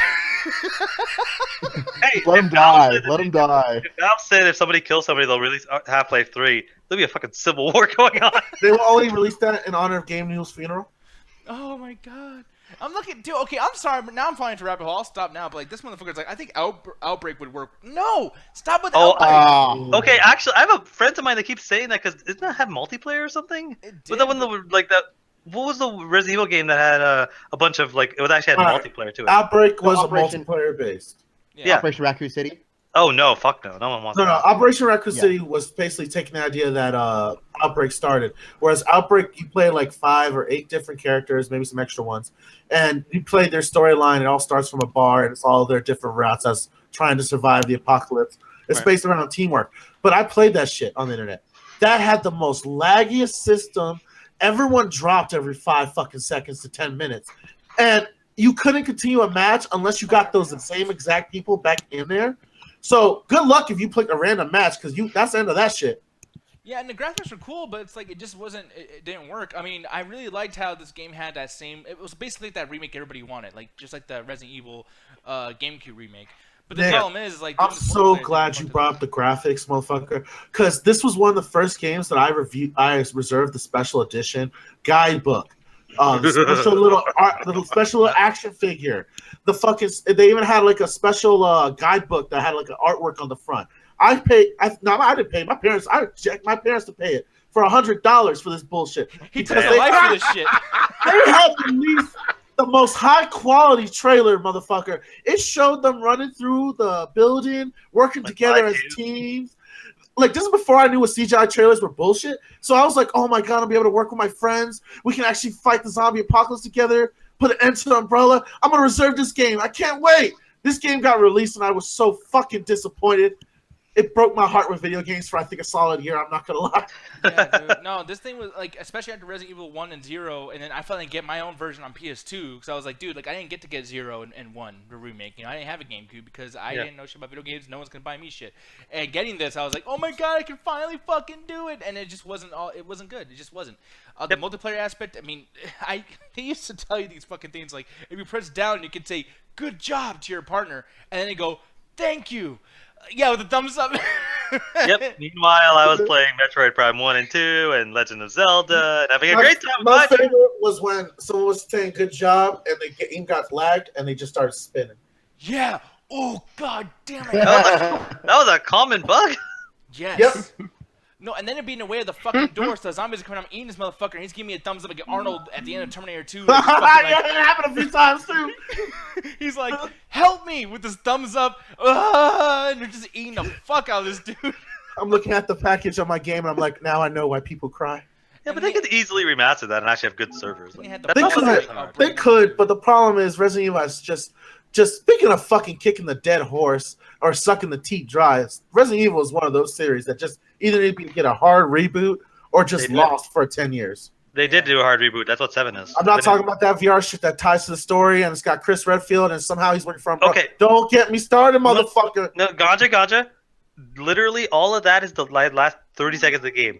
The actual game, like, it might as well not be called a Resident Evil game until. I want to choke you because that's the ending. Yeah, that's the ending. But the game ends, though. The game ends. Okay. You the game said it's like the last 30 seconds, like you could just press select and you're a different level and it's just some bullshit they made for you. Okay. That's what how it's RE7 is. You deal with the big whatever, and what happens is a bunch of helicopters come in. Some guy throws you a weapon. You kill the guy, and that's Chris Redfield. Gary, what the fuck? Every Bonnie time. is your god, bitch? Hold on. Bonnie is your god, bitch! What the fuck is going Every on? time I try to explain something, Dijon or Gary posts some bullshit. Alan, I love you! You love me! fuck? Ponies, motherfucker! Man, on that note, it's I don't time know for what's Flex and scarier, Chill, people. Gary's voice or Gotcha doing Gary's voice. All I know is it's time for Flex and Chill, man. Thank God. Yeah, that would be tough. We're about to go off. You don't like my Gary Alley? No. Shut the fucking God. Okay, damn it. Ganja, are you doing Gary or Mr. Meeseeks from Mr. Rick and Morty? Like, look Oh, at bro. me! Like, I don't know if you actually been in a call with Gary when he loses shit. He does turn to Mr. Meeseeks. Everyone's been in a I call know, with Gary I losing his know. crap. Oh man, I really. Ganja, why don't you have a seat? Why don't you have a seat? seat? Like get up out of your chair and have a seat in a lower chair. Like have a seat. Only if there's ponies, Julian! Have a seat. Shut the fuck, Ellen. You got your red shirt on. I love it. I'm my co-host. It's- Somebody has to help me out with this. Hi, Birdie. That bird is That terrifying. bird is adorable. But here's the thing. I'm going to start off with somebody who was quiet during that last conversation because she was like, fuck this shit. Here's the thing. I'm kind of hyped for this because I was going to watch it, but I can tell that it's going to make me feel like shit. I can't stand movies that try to make me fucking sad. But Okja. Am I saying it right? Okja. Okja. Poo-poo. Oh. The thing is, Steven Yeun from Walking Dead's on here, and here's the thing: I've been following, like, dude, I'm sorry, I'm just that much of a fucking nerd. Jeffrey Dean Morgan, I never gave a fuck about before. I followed him. Steven Yeun, who's Glenn, I never watched any of his shit before, except for like on Conan. And then I see him doing this, and I'm just like, yeah, I want to watch it. So tell me, what'd you feel about Okja? Because I'm very, very curious. Yeah, so it's a really, really solid film. If you can get over, of course it's Netflix, so, special effects are a little bit, like, money-wise, just limited. But that doesn't really take away from what they were trying to convey, the story they were trying to tell. I thought that the film started off a little slow. What the fuck? Yeah. Okay. So let me, before I get into technical stuff, let's just talk about what this is. So basically, this is taking place like sort of our time, maybe in the future, where we are trying to find different resources to produce meat. And this company comes up with a way that's like, oh, we found a way to create this whole other species that you can home grow, and like, hey guys, we're gonna have them grown in farms, and you guys can. It's a new type of meat. You guys can start consuming this. We don't have to rely on cows and chickens because I think there's like a shortage.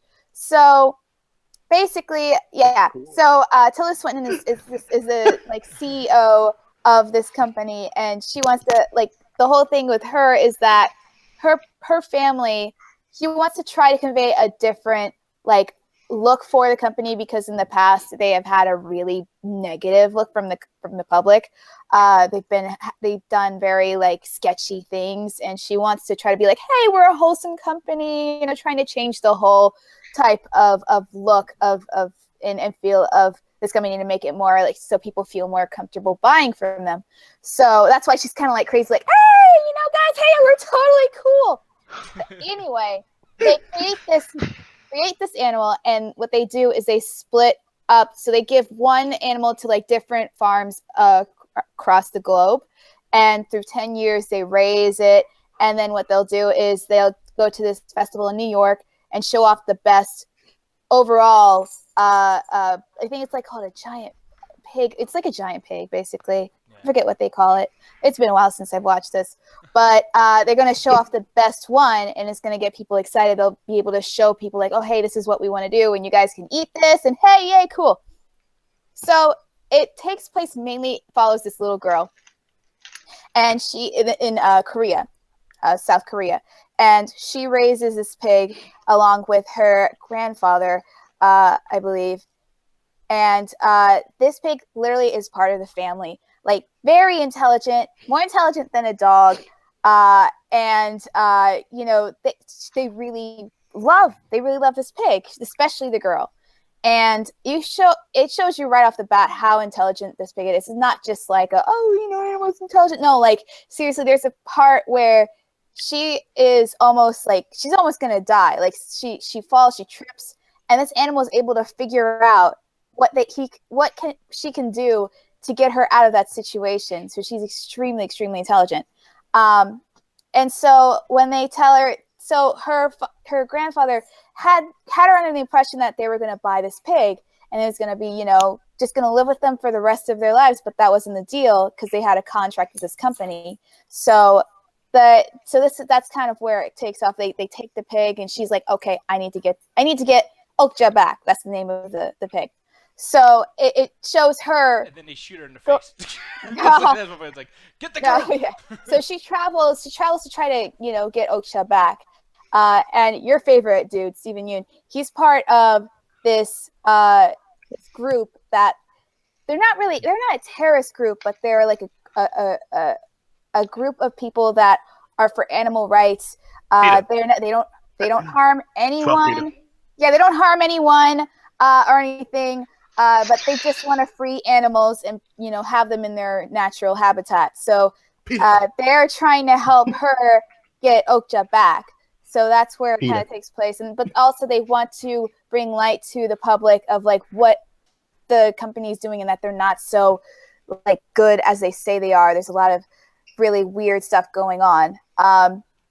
So by the end of this movie, I will say that like I really wanted to stop eating meat. Like altogether. Yeah. It's one of those, but it's just really heartwarming. Movies. Yeah, in a way, they don't make you feel extremely guilty, but at the same time it's like it is based it's based in sort of like a reality of what we like of our meat, like of our animals and what they go through. How some of them are, they're not treated, these animals are not treated well before they're killed. And it really shows that. And even though it's like a fictional animal, you still feel for them, especially knowing how extremely intelligent they are. And at the end of the day, even though, it might technically have a good ending, it's not because it's almost like a Schindler's List situation. It's like, I could have saved more. Like, it's, yeah, but I know it sounds really weird, but it's seriously, I did not expect me to have such an emotional, like, connection as I did, because I was just like, I first started off and I was like, I don't know. Like I said, it started off kind of slow. It was a little bit weird, especially with Tilda Swinton. I didn't know where the heck she was going with her character at all. But when they started showing the girl and Okja and their relationship, and it honestly felt like a live action anime in a way, but like a good like Miyazaki type of anime where like it's just very heartwarming. You really feel for Okja, and when you find out some of the things that she has to go through, you're just like, oh my god. It just tears your heart, because even though this animal is fictional, I'm you right now, actually. Yeah, like, I'm getting kind of like choked up just thinking about it, because I don't know, it just really resonated with me, and it was very well done. I have to say, like when it got going, it's a lot of subtitles, have some English, but I love the fact that it's a mixture of like, the girl is Korean, she speaks only Korean, she barely knows any English. But then you have some of the American actors like, Jake Gyllenhaal is in this. And Steven Yeun, he speaks both Korean and English in this. And then you have, what was that guy's name? He was in, what was it? Was it with another movie, I think, with Jake Gyllenhaal? And was it Prisoners or something like that? Robert Downey Jr. No. Paul Dano. Jim Carrey. Paul Dano. No, Paul Dano. Yeah, and Lily Collins is in it. So. Yeah. So, so they have a lot of, English speakers. They have, Korean as well. So it's like a mixture, but you can see like there's a language barrier, and it's kind of cool how they try to like get creative to make it so that they can understand each other. They don't shy away from it, which I really love the mixture. I think this is a great example of mixing two different cultures in a movie and having it work, unlike The Great Wall, where they just really kind of like shoehorn in. I don't know. That diversity scares me. No, it was very natural though. It was very natural. Like it didn't feel forced in any way. It felt just very natural. Like, okay, these people are there, and it's just kind of a mixture of people. That's all. So I really appreciate that, and like I just have to say, like, you guys should really check it out. I mean, it's on Netflix. It's free if it's with your account. I mean, I have nothing really terrible to say about it. It's a really great film, and by the end, you're gonna end up probably like tearing up a little bit. And out of 5 stars, what would you rate it, actually? Because that's one thing I actually do want to push when we all give ours or whatever. Just like, rate it in the star capacity, just so we all know exactly what you mean with certain things. But yeah, like so you, Allie. I would give it 4.5. 4.5. Damn, that's almost like a damn near perfect fucking score. Yeah. So Yeah, there are some parts like Tilda Swinton. I was just kind of like, okay. I give her, Like, she I give her wasn't lack terrible. of Banes a fucking 1 out of 5 because that bitch looks ugly as fuck. Like, I'm sorry. Yeah, But that's wasn't still the terrible, Swin. but She always was looks just- kind of weird. Yeah, her character was weird. Jake Gyllenhaal did something weird. I know there's like something like there was an undertone in his character, like, oh, this dude's actually really like messed up underneath. Like he's a washed up like fame, like a talk show host sort of thing, and he's trying to like redeem his career. And like when it starts going south, he just loses it. So, but like he has such a weird personality in this movie. I will say it's very different from what you normally see him as. So I give respect to that. But yeah, the girl was really, really good. She was really good. I hope to see her more in films in the future. And everyone else was great. I'm sure her subtitles were great acting. Yeah. Wait, Gary, holy shit! It's finally happened, Nick! I have become one! I have become destroyer of worlds! Oh God! That shit is fucking like verbal cancer. Fuck. God, yeah, it hurt your throat, huh? Yeah, like last night. I felt like I totally choked myself like last night, Nick. Man, fuck PETA. Hi, Gary! Yeah, Look at fuck me! You're a little late there, buddy, but all right. No, I just- Alan, you know what? That's gonna be the bumpers next week. Just fuck PETA, and that's. No, hey, I will edit a fucking like PETA hate speech, like, and just put that as the bumper for next week. Dude, They're not next- terrorists, they're do-gooders, and they're Hey, trying to no, stop they're- animal cruelty. What's up? Terrorists, fuck them. No, on Wednesday we're gonna have a segment called Alan versus PETA, and just gonna let him just go nuts because I don't know why the fuck he hates PETA. but Okay, sorry, I thought I was muted for a second, so I apologize to Ali for that, but I just looked this up really quick. Don't worry about me. Yeah, okay, I'm sorry about that. Can Julian, we? I was gonna say, can Alan be eating pita bread while he does it? That's that was really Can good. I- no. Alan's gonna fight PETA from the Hunger Games. So Oh, fuck. And you take him with you, Julian. Man, I was just gonna say these jokes are a PETA shit. And he can go with you, too. The Three Musketeers of bad puns, get the fuck out. Yo, Nick, that was whole wheat as fuck, bro. That was I sick. will choke you. That doesn't, God! that doesn't even make sense. I will choke you with a bottle of water, sir. These jokes are made should- with fucking granola, dude. This is shit's great. I swear to God. Here's the thing, though, Justin. you should have told that joke Yesterday. Aw, no more, I'll man. fucking kill you. Yeah, that's what you get for that Gary shit, you motherfucker.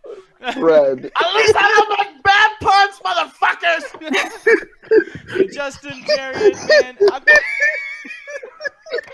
Hold on. It's time to stop.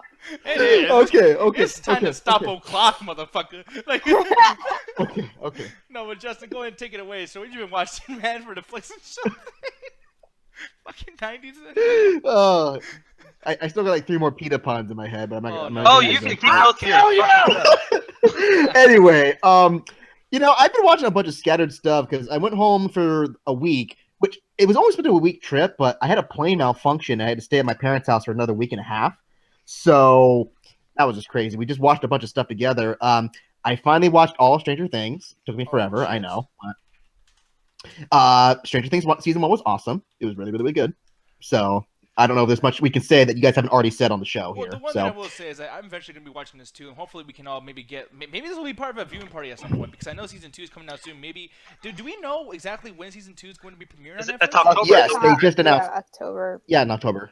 Okay, well, hey, Justin, I mean, I don't know if you want to watch this all over again or with some toasties or whatever the fuck, but maybe we can do this probably next month and, kind of watch it together. I don't know, but it's up to y'all. Yeah. No, but the one I wanted to bring up that's something different. So I remember I brought up the idea with the TV pilot night to Alan a few weeks back, and I've been trying to watch a bunch of random pilots because I just don't have enough time to watch every TV show. And even I'm in a TV history class that I help teach, and I just don't have the time to catch up on everything. So I try to just sample a little bit of everything. And one pilot that I caught recently that I've always heard about this show, and I've been curious about it. It's the show This Is Us on NBC. Has anyone else heard about this one? No. Okay, so it was one of the big hits. They're championing it really hard right now because it's like the last good network show that's on there. Basically, it takes place. I mean, there's a huge twist in the first pilot that you can kind of predict, but it's still surprising when you see it. But it takes place with 4 different people turning 36 in the same time, and it's showing how their lives intersect with each other as they're dealing with all different problems. You know. Sorry about that. Well, yeah, no, that's the thing. So there's Milo Ventimiglia and what's her name? And Melissa McCarthy Mandy... and Rebel Wilson together in one body. Seriously? Okay, no. So yeah, let me explain. So there's Milo Ventimiglia and his wife. They're having triplets on his 36th birthday. And then there's this woman, Chrissy Metz is the actress's name. She's dealing with an extreme obesity, and it's really about her trying to overcome this compulsive desire to eat, and she wants to really lose weight. But she just started to be attracted to another guy at a one of those kind of like weight loss clinics where they're all like having like an fat person anonymous, whatever you call it, kind of thing. And she's just tempted because she's really attracted to this guy, but she knows that he's just as much likely to be compulsive eater as she is. Then you have Sterling K. Brown, the black character there, who's dealing with his family, and he's finally discovering his biological birth father. And just the idea that at first you want to do it just to piss him off because it's like, oh yeah, you dumped me at a fire station when I was a baby, so I'm going to get back at you. But he can't muster up the anger to shut him out of his life, and actually invites him to meet his family, and that all that stuff happens there. I think I see. And the last one is that too. By the way, isn't this Marcus Kilgore? I was wondering. Hey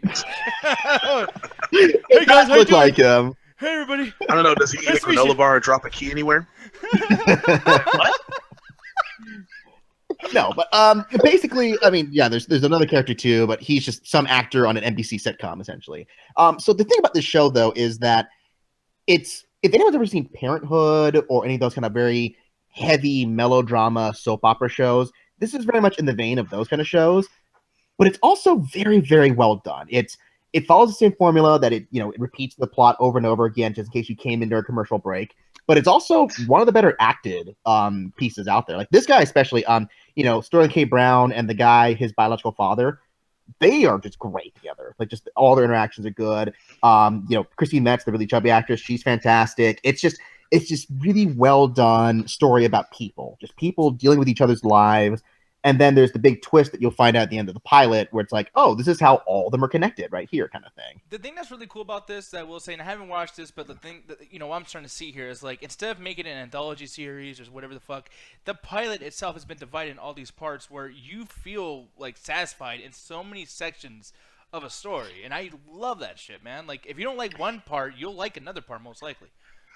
Yeah, no, and that's the thing. It's like, it's funny because this is the show's developed by one of the guys who wrote what's that movie called? Crazy Stupid Love. If you remember that movie. Yeah, I heard about that. Yeah. Yeah. I mean, this is better than that because it's more focused and has better people working out behind it. But yeah, I would say if you're curious, if you like the kind of very, weepy, emotional family drama stuff, this is a very quality show. I would totally recommend just checking it out. If it's something you watch with your date or girlfriend kind of thing, it's like, oh, she'll like it because it's very emotional, very touching, and you'll like it because it's well done and not sappy. Of course, yeah. And another thing too that I really feel like you'll be able to do is you can actually watch this fucking show when you're trying to lose weight, and if you're having issues like controlling yourself, just watch this pilot, and you'll definitely be able to get your ass on a treadmill ASAP because holy mother of fuck. Yeah, no, they do not hide the fact that she's like dangerously obese on that level, and it shows you like, yeah, this stuff will kill you. If you don't take care of it, you will die very young. So it's a big with a Happy Meal in my hand, sir. The one problem I have with this, and you guys tell me if I'm wrong for this shit, but I really hate how still when they do obese people, whatever the fuck, they still gorgeous. This girl has a gorgeous ass face, and I'm like, yeah. You know what I mean? Like, you're gonna get a big obese chick. Like, let me see her, like, really, like, and I'm ugly. But, like, this girl, I would still fuck her. I'm sorry, but, like, I would. I was just about to say the same. So you're complaining that a TV show has people on it that look good? Mm-hmm. Nick? I know how crazy it sounds. An entertainment medium has attractive-looking people to sell you on watching it. Ruthless, when we get to the Defenders talk, bro, you're gonna hear that a lot more from me. Still a bunch of smelly hobos fighting, and Nick's gonna love it. Dude, I'll just say that. Speaking of reasons for being fat and shit, cornbread. I see you, brother. Ganja brother, what's up? Rashad, when are you gonna beat this motherfucker's ass, bro? No, I was just gonna hug it out. Just smoke weed and eat cornbread all day. That's all. Man, Don't do shit like that. God. Oh man, Oh yeah, it's cornbread from y'all 8 Mile. sound like that's dumb. I can't wait. That would be a great idea. no, Especially as drunk as these said- two That's like Miami winning. shot. I'm gonna need that shit. That's how he's gonna get you, man. I thought he said that he's gonna hood it out. I was like, shit, I don't want to be here for this. Hey, we can do that too. His white boy instincts kicked in. Run. But while we move on, actually, because I'm going to ask Rashad next, but before we move on, though, Justin, what would you rate this pilot? I know you didn't watch the whole show, but like this particular pilot, what would you rate out of 5? You know, I would say it's probably a good 4. Like, it's not flawless. It's not even like all that like it's well produced on a network level kind of thing. It's not like Legion or these high quality cable channel shows. But when you say like a really solid story, really solid acting all the way through from every actor and that such, and it's tight, it's compact, it's got all these different stories. Like Nick's saying, you can like one or like the other kind of thing. And at least the pilot, it resolves itself in a nice, clean way at the end. Where if you just stop there, you got the whole story. You got everything you really need to know about these characters. So, yeah, I would say it's a 4, but it's totally worth watching if you want just a nice, easy watch kind of show. And a nice So. multi-course meal, by the way, too, is one of those types of things. It looks like it. I don't even fucking know, but Multi-course. because the bitch is big, all right. God damn it, Julie! Like, what the Yeah, no fuck? kidding. She's stuffed. Yeah, I'm just saying, fat people sex is a thing that's discussed in this show. So you'll get your thing, Nick, with that. I thought you were saying Nick, disgusting. stop I was it. like, damn, Justin, that's rude. What the fuck is going on? That's fucked up. Rashad, help me. Rashad, Oh, I'm doing good. man, flex and chill wise, man. What have you been watching? Please save me. The cooking Okay. channel. I watch close. I watch Death Note. Ugh. Oh, How's boy. that close? How is that close to the Sorry. cooking channel? Well, you kind of you kill people and you cook. Like hey, it's a hobby. What kind of fucking cooking are you doing? I'm not going to Red Lobster, sir. I want to see him now write recipes into the Death Note, just like Nice. chocolate cake. I'm gonna stop making fun of you, Rashad, man. You fucking tweety styled over here and shit. Got a barbershop and a bakery at the bottom. He'll write a cornbred recipe into the Death Hey, Note. And kill hey, Hey, the I'm not going full on Jeffrey Dahmer. You like that cornbread I made for you, Ganja? Yeah, man. It tastes like a Mexican spice. Yeah. Wonder where Nick's at? So Nick tastes like Mexican spice. At that point, I turned to Cartman, and he turned his parents into a bowl of chili. I'm just saying, dude. Many a chick has told me I'm spicy. I'm just saying. He turned you into hummus, Alan. So, No, please, no. I hate hummus. man, there's just too much racism just at the edge of our mouths right now. Like, can we just fucking move Yeah, on? I have to just pull back. Y'all at the edge. I'm ready to pull swimming and shit. God has a In a house. pool of like, salsa.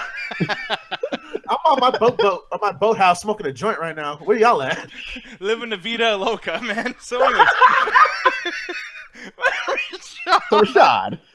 Fucking Death Note. Everyone's talking shit about this, man. Do you feel the same way about Death Note, dude? Because I haven't heard one good thing about this fucking movie. It's okay. Like, is anybody a fan of that? Let me just ask right off. Me. Trey is. That's about it. Okay, Ooh, so- Johnny, too. All right, so basically, it's okay. It's not that bad. It's not that good. Like that's I'm gonna say that right off the bat. The main thing that they do get right, I'll say that right off, is Ryuk. William Dafoe was a great choice to play Ryuk. Like he's undoubtedly the best part of this movie, and that is probably the one thing that frustrates me because even though William Dafoe is great, a great pick, great choice, he shouldn't be the best part. It should be the cat and mouse dynamic between the main character and the guy that's trying to catch him, L. And the fact is, the main issue with this, like, I watched the anime. I put that in the back of my mind watching this. I'm just going to watch it as it is. The basis of the anime is the fact that it is a psychological thriller. This movie is not a psychological thriller. It is a romance with dark edges tapered into it. Oh. It is Donnie Darko meets Bonnie and Clyde. That is what is going on with this movie. Because the main chick, the one that's supposed to be the Misa character, her name is Mia. They change her up a lot because, like let's just put it for the fact, Misa in the anime, she is basically a chick that is willing to lick Light's feet if he asks her to do so. And that would not work on the big screen because they would be called At least you misogynists said right off the feet. bat. Yeah. Well, I could have said something else. She'd obviously be I need to know how Misa is because I hate her in the fucking anime. She was just like, hey, let's get this random anime girl from any other anime and put it into a completely different one. She does They not avoided fit that for the completely. universe. Yeah, Oh, they thank avoided God. that completely. She's not like that. But what she is worse. So How is that she's not possible? okay. She's not the very like ditzy like hey hi like she's not like that. What she is in this is that she's a cheerleader who has a bit of an edge to her that likes to smoke cigarettes after practice, and she Go on. yeah, she has this sort of they go in a very different direction with her because she has an even darker edge than Light does in this like adaptation. Because there's a moment in the show where like his dad, like for again people that watch the show, his dad is a cop that is trying to catch Kira. His dad goes on national television to call out Kira. Mia suggests killing his dad right at that moment he does this. Good. And he's like, "Are you crazy? That's like my dad." And from that moment, like let me just be clear about it. The L in the anime is not the L. I'm gonna get to him next. The Light in the anime is not the Light in this movie. He is much more of a conservative, quiet, mild-mannered, very bullied guy. The one in the anime, he's kind of egocentric, has a god complex, and Des is not the same two at all. Like their romance reminded me so much of fucking Spotlight. It made my eyes sting. Rashad, let me ask you one question. The one complaint I've heard is that it is whitewashed to the point where it is not even like some of the characters are like just totally different. It is very whitewashed, but the reason I didn't let that get to me is because there are three live-action Japan adaptations, and they are all awful. So if anybody wants to cry about that, hey, you got those three whack-ass movies that are made straight from Japan. You can go and watch those. That's very true. So, It's very true. So I put that out of my mind. Like I'm not gonna deny, yeah, it is whitewashed. But hey, you had an original movie right here. You chose not to support it. You chose not to view it. That's your decision right there. And I'm gonna get into the blackwashing. L. Keith Stanfield playing L. Nick is and so happy right now. I was like, ooh. First you had my dig, now you have my boner. No, but go ahead. You got two penises. No. L is one of my favorite characters in anime. Like honestly, like he's very much a sociopathic Sherlock Holmes, and I like Sherlock Holmes. I like characters like that. Sherlock And Holmes? he in the movie, he's very. He has L's mannerisms. Like he nailed that down to a T. Like I give Keith Stanfield props for that. He was probably one of my more favorite things, besides William Dafoe, until the second act. And in the second act, he completely flips a switch and goes into a psychotic killer. And that's not what L is at all. Like again, I tried to put that out of my mind. Like it's not the anime, it's a movie. But even then, when you put that out of your mind, you're still going to have problems with the way they execute it. Because for the simple fact that you had this mild-mannered dude who was like teetering on the edge of losing it, and then the way he loses it and the reason why, it's not really. It wasn't that good. Like of a point to stand on. And even after watching the movie, I'm gonna like tell you straight up, I gave it a 5. Like that was me being generous. I didn't like it, I didn't hate it, I just gave it a 5. And I just 5 out of 10. Yeah, 5 out of 10. And oh hell no, not 5 stars. Jesus Christ, no. It's better than sex. No, oh my God, no.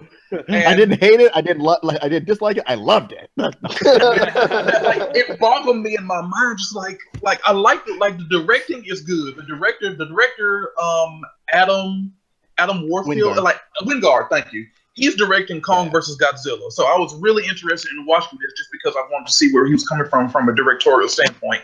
And there are some really well shot moments in this movie, like the cinematography, like as far as like him directing the actors, they were really well directed. But it was just something about this movie that was bothering me. So I took it upon myself to go and do a little research, see about the writers. The same writer from Fantastic Four 2015 worked on this shit. Ooh. No. Wait, wasn't it Max Landis? Or was that? No, not Max Landis. No, fuck, I can't remember his name, but I did look him up, and he said his name in bold letters. Fantastic Four 2015. I was like, holy shit! That should have been a masterpiece then. I was like, oh, this is why I had so many problems with it. This is why I had a problem with the relationship standpoint in particular. There's a scene in this movie where the main character, like the main two love interests, Light and Mia, as she's known in this movie, not Misa, but Mia, they're having sex. They don't have sex in this movie. They're just making out. Like, that's as far as they go to. They can say fuck, they can say shit, but as far as they go is they make out. That penis They're making out, kissing, going onto the laptop. Let's see who else we can kill. Write a name in a book. Make out a little bit more.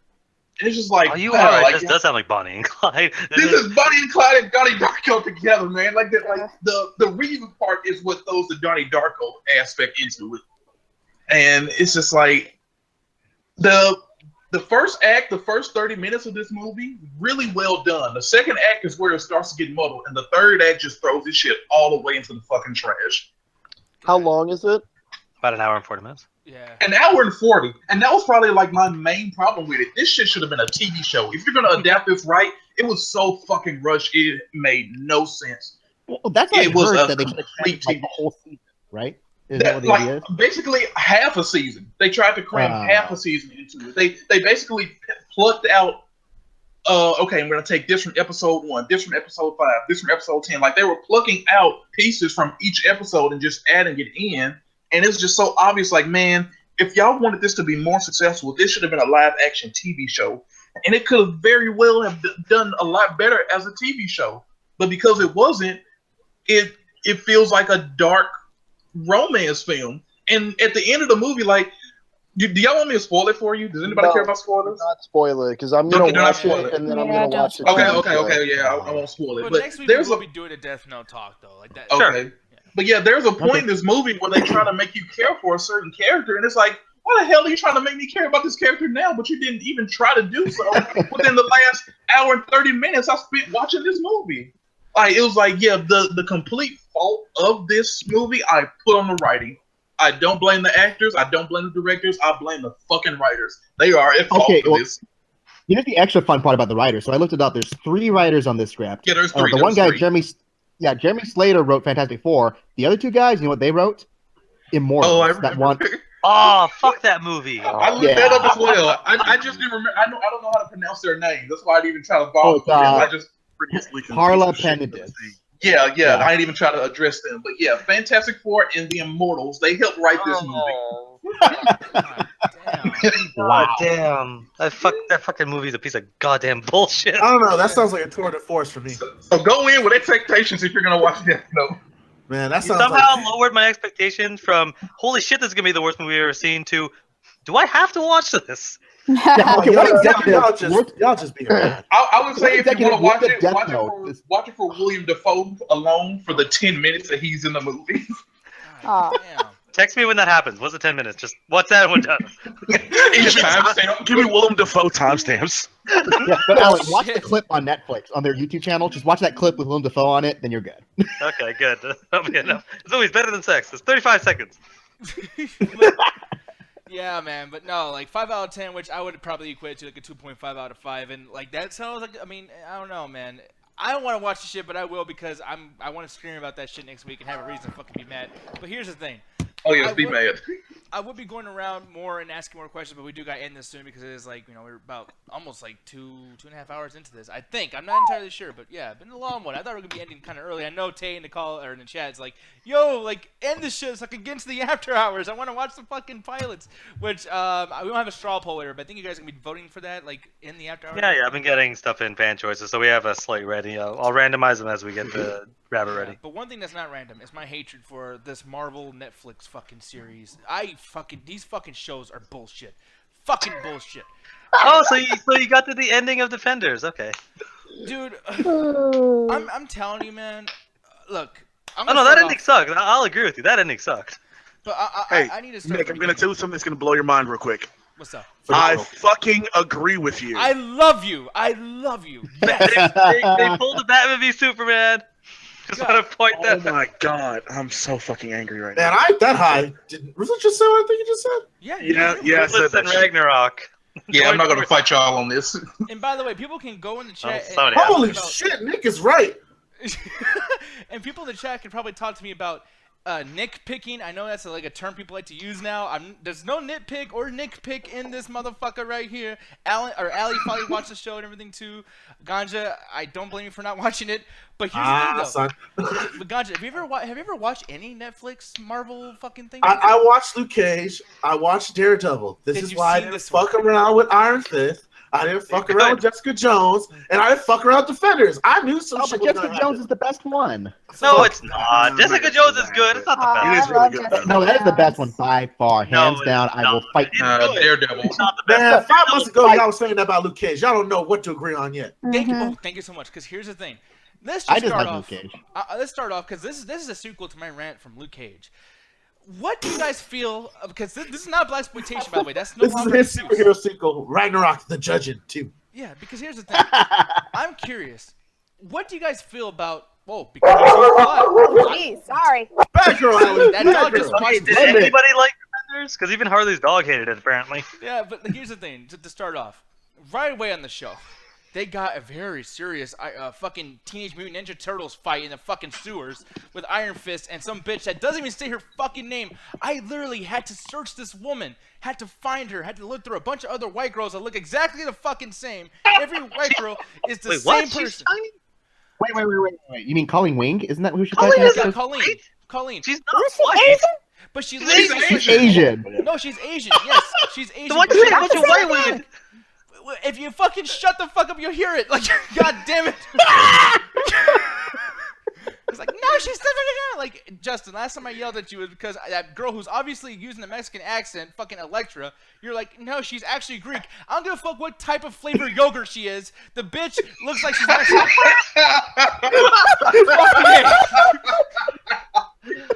Like, the bitch looks like she's Mexican. Fucking A. But here's the thing, though. Alan's white. Colleen Wing is white. They all got white privilege. What the fuck? Like, here's the thing. I'm respecting you right now for that joke, man. See, Nick doesn't see color. He just makes it up. Yeah, I just see dairy products from fucking Yoplait or whatever the fuck that yogurt company is. Nick just whitewashes everything. So there we go. The fucking thing is, though, dude. She's in there and she's doing the most generic white bitch girlfriend thing, like just, hey, you can do this, Iron Fist. We gotta figure out. And then they have some kind of like really weird fucking like reason to go to New York. She's just like, hey, you know where all these bad guys are coming from? New York. Well, I guess we're gonna have to go there. And it's very serious music, very serious cinematic, like all that bullshit. And then the next scene, Luke Cage is taking for one, he's in jail because every black character has to be in fucking jail, right? Like, what the fuck? And then every time he's walking around, it's rap music and jazz every second. Yeah. Okay, two things, man. First of all, he broke out of jail in Luke Cage and got sent to jail at the end of Luke Cage. No, we're not giving this excuse here. No, he gets sent back to jail in Luke Cage because they don't have the paperwork that Black Mariah has on him. Paperwork that they pick up at the end of the show, like, oh, he'll only be out a few months. It's apparently years later. They say he's been in there for quite a long time. I think it was about a year. Yeah. Yeah. But still. And then here's the thing that pisses me off. He's about to be let out. He's fine. But wait, did you guys forget this guy is made out of pure fucking amazing Terminator steel? He has to break the handcuffs. And then Foggy comes in because millions of fucking lawyers in the world, but Daredevil's buddy. He's the one lawyer who says, hey, Luke Cage, wow, I guess this is a big fucking coincidence, which, by the way, never ends up being a thing. Later on the show, Foggy never really comes back, and they do this lawyer thing, which they should have been doing. I never wanted an action fucking show to do core TV shit. What the fuck? But I want it this time, because I'm like, dude, this action sucks so bad. Where's Foggy? Fuck the people with the superpowers. I want the fucking chubby long hair. Damn right. Bring back Foggy. Hashtag it. I want that dude from the Mighty Ducks movies. You damn right. He's one of the best characters, man. Fuck the rest of people in Daredevil. Yeah, remember when he did that one thing? Oh, God damn it. Fucking, and then they get to New York, and like, dude, once again, like, Jessica Jones walking around, like, I actually, Jessica Jones, for one, is my favorite character in the whole fucking show. But they get to a point, too, where she's walking around, and, like, her whole thing is that she's a drunk bitch who doesn't like anything. She's fucking angry. She's over everything. But if she doesn't give a fuck on the show and she's like, what do you want? I'm gonna go in my apartment and do nothing but look at the fucking blue scenery. Like the whole fucking thing is done in this weird blue fucking overtone. It's like, you know what Assassin's Creed did with the yellow piss stain fucking color lens or whatever? They did that with blue. Yeah, I noticed every character had that. Like That's because that's how the show. Matt Murdock had red in the background. Like Luke Cage always had yellow. Danny always had green. Like I think it was kind of like a photography. Like that was a photographer doing that. Well, that's because that's their theme color for their shows. I mean, because Luke Cage was always yellow and Iron Fist was green. That was their thematic choices. Absolutely. Yeah. Now, before, because I am going to shut up for most of this. I know everyone's like, okay, is this Nick's time to fucking just yell and everything? No, I'll shut up after this. But, like, the one thing I got to just fucking get out, because Ganja, I talked about this in the call, and you were like, I agree. And it's funny how you know this shit better, and you even see the fucking show. But Alan, he meets up with fucking, what's her name? Rosario Dawson's character, Crystal. Claire. Claire, yeah. Cunty McShitballs. I don't know what the fuck her name is. But the thing is, he meets up with Crystal her. And here's the thing. When, in Jessica Jones, Ganja, when Luke Cage fucks Jessica Jones, why can't she take that enormous penis? Why is she able to do that and not die? Because she's one of the few superhuman people that can actually take his penis. And she's fucking superhuman too, right? Wait, exactly. We had a 20-minute discussion about this bullshit. The whole point of the relationship is they're two indestructible people and they get each other's pain. Anybody in this call who has fucked before... Sorry, Justin. I'm sorry. But no offense taken. But anyone who's had a piece of the pie, I'm saying it hurts sometimes. Like, I'm not superhuman. None of us superhuman. But there is, human contact, pa-pow, shit's happening, okay? Fucking flesh. People feel pain. mean, maybe after, like, my third piece of pie, I'm like, oh, stop. Don't touch it. Okay there. That's a lie, Julian.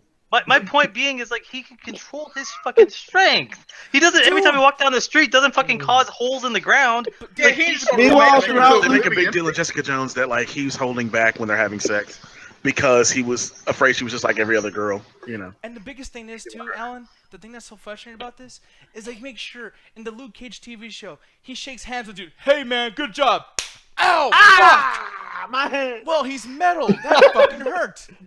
Yeah, but again, it's just like that was early on when he only had powers for a few months. And second of all, he did sleep with Misty Knight, and nobody said shit. Dead. I said shit. They retconned it. Because this chick, Ganja's big fucking head's in the way. No. I'm sorry, Ganja. Your animation was it's in the way. Man, I can't my hand on my forehead, man. Why do you think I got all this hair? See, Yodi's still giving us trouble to this day. No, Yodi's great. I'm this guy. But anyways. No, and here, which Jessica Jones looked like she just fucked him, but she didn't. Anyways. Misty Knight. Oh, dude. Jeez, Nick. No, I'm sorry. This shit pissed me off, man. I'm legit. Wait. So this is the last thing you're pissed off about? You're not pissed about the actual, like, last 30 seconds of this fucking show? Oh, no, because we can get into that later, and I'll let you Please, talk let's about get to that. Oh, we'll get to that. But I'm That telling you, pissed Alan. me the fuck off, too. No, don't change the subject, sir. I see. Oh, what I you're will. doing. I already had this. No, because here's the thing, Alan. Because I need you to admit to this while there's a public fucking thing here. Luke Cage, you defended some of that shit before, and I don't know if you still defend some of the things, but it's like this shows that and fucking Gary, you motherfucker. He's been posting Barney pics for the last half an hour. Oh man, like the only thing Gary and Barney have in common is that they both want to fuck kids. But anyways, I'm sorry, Gary, I love you. But the thing is, with Luke Cage, they have rules they set up in the last show.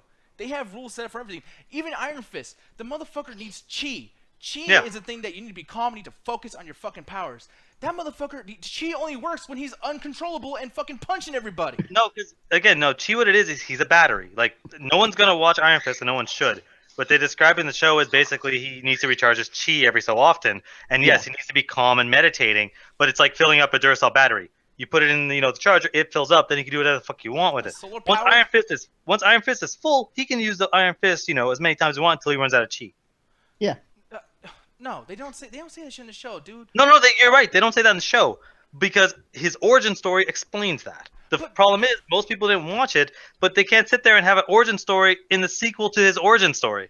And that's the problem is that Defenders, from what I understand, is that it assumes you have watched all the shows. Like, you can't just go in not having watched every series. That's you the thing. Actually, you could avoid you don't actually need to watch Luke Cage. Dude, for this, or Jessica Jones. It goes back to that thing. I'm really just trying to get you to just admit that I was right all along. Because the same No. shit happens to Daredevil. No. Where the I'm never motherfucker- gonna admit that you're right. Well, that's unfortunate because the thing is like, with Daredevil, I swear to God, I'm going to say this for a second, I'll jump off, but the blind thing, it's always back and forth. No! Stick. It's not. He's blind. With Stick. It's the same thing with Stick Stick. is blind too. Dude, they have an old man. I'm sorry. What is up with Daredevil? He's blind. But dude, Stick, that old man, he fights Daredevil, lands on his back, he's like, oh, fuck, my pain pills. He's going through shit in the Daredevil series. But yet, this motherfucker is literally locked to a pole where Elektra, who no one gives a fuck about, he's locked to a pole with his hands tied. He chops his hand off and he makes it all the way to fucking Daredevil's house. Because one, he's a fucking badass, and two, he trained Daredevil at a young age to meditate in order to kind of heal. Because as it gets revealed in the show, he's similar to the elders that trained Iron Fist. He mentioned in the show, like, I'm basically almost like your elder because I learned the chi shit that you've learned. So it's like, yes, he's fucking done this before. Okay, but It's funny, like, I know you're not saying this, but it makes you think. Oh, go ahead, guy. Sorry. I was gonna say, in everybody's series, they not only just have rules for them, but they at least are consistent in how they portray them. Defenders is not like in the Avengers. Okay, Thor uses his hammer, Iron Man's got the technology, Captain America's a super soldier, and they kind of give you a brief. Hey, remember this person's like this because of this. The Defenders does none of that. I don't believe how they got together in. I forgot what episode. I think I watched it all at once. Episode 3, Like where the rap music comes on and Luke Cage goes, oh, I use the power of rap. I'll break through the fucking wall, dog. Like, Hey, I like the power of They fighting. got together for no reason. There was literally no reason for them to get together in the episode. They just kind of appear in the same place that is never explained. What do you mean it's never explained? I will explain this shit. No. Hey, Ruthless, that's how the FCA crew, man. We just magically popped in the Google Hangouts call. We just Anthony was listening to Snoop Dogg, and that's how he broke through the walls to find us. Alan, and here's the thing. I love that Ruth has brought that up because one thing I want to get your opinion on, sir. So this whole thing, and look, like I said, I was going to move off from the blind thing. But on top of that, this fucking dude, Daredevil, or Murdoch, okay, in lawyer form, Mr. fucking whatever the fuck, costume. Mr. fucking blind guy. Matt Murdock. He goes into the business area, totally populated by people trying to fucking sue other people, right? Yeah, Jessica in Jones business. is in there. Jessica Jones looking for booze or dick. I don't know what the fuck's going on. And Murdoch a goes, bit of both. maybe, but Daredevil's right Who's there. dick? And Daredevil goes, or Murdoch, he goes, yeah, we gotta get the fuck out of here, blah blah blah. She's like, no, there's an argument back and forth, like they're, like obviously they're gonna have some kind of like relationship later on, whatever the fuck, maybe in season 2 of Dare Defenders, I don't know what the fuck. But anyways, he takes her scarf, Yeah. and here's the thing, dude covers half his face, showing the other half, right? Same beard, same everything, looks exactly like everyone already knows him. No, but hold on too. On the same thing, you mean to tell me that this motherfucker literally wraps that shit around his head in front of a bunch of people, and no one can say, that dude, that blind dude who's fucking jumping around, flipping around, we can't tell that he has super fucking powers, that he's going upstairs. How does people not know that he's Daredevil, dude? They just need some guy. Fool people. They just, like, again, look, like, if I shave off my goatee, I look like any other fucking He didn't 12-year-old. shave the shit. He didn't shave What I'm the shit. saying is, he covered it up his face. It's not like he just decided to just do a bunch of kickflips in the fucking lobby. He ran up a bunch of stairs, Where and there's a that's when security he guard started by the doing door and goes, what the fuck? And he looks up Yeah. and he's like, Yeah, a security guard sees a dude wearing a business suit in an office full of business people. Like, he basically blended into the entire aesthetic of the office. If he was wearing a clown outfit, sure, he didn't blend in properly. But Alan, he puts on the fucking, like, here's the thing, at least Superman, at least he gets dressed in a phone booth. Yeah, okay, so I will say this, just as a reference, there is an episode in Justice League where Lex Luthor and the Flash switched bodies for a day or whatever, and Lex Luthor's in the Flash's body, he's like, okay, great, I can see who the identity of the Flash is. He takes off the mask, I have no idea who this is.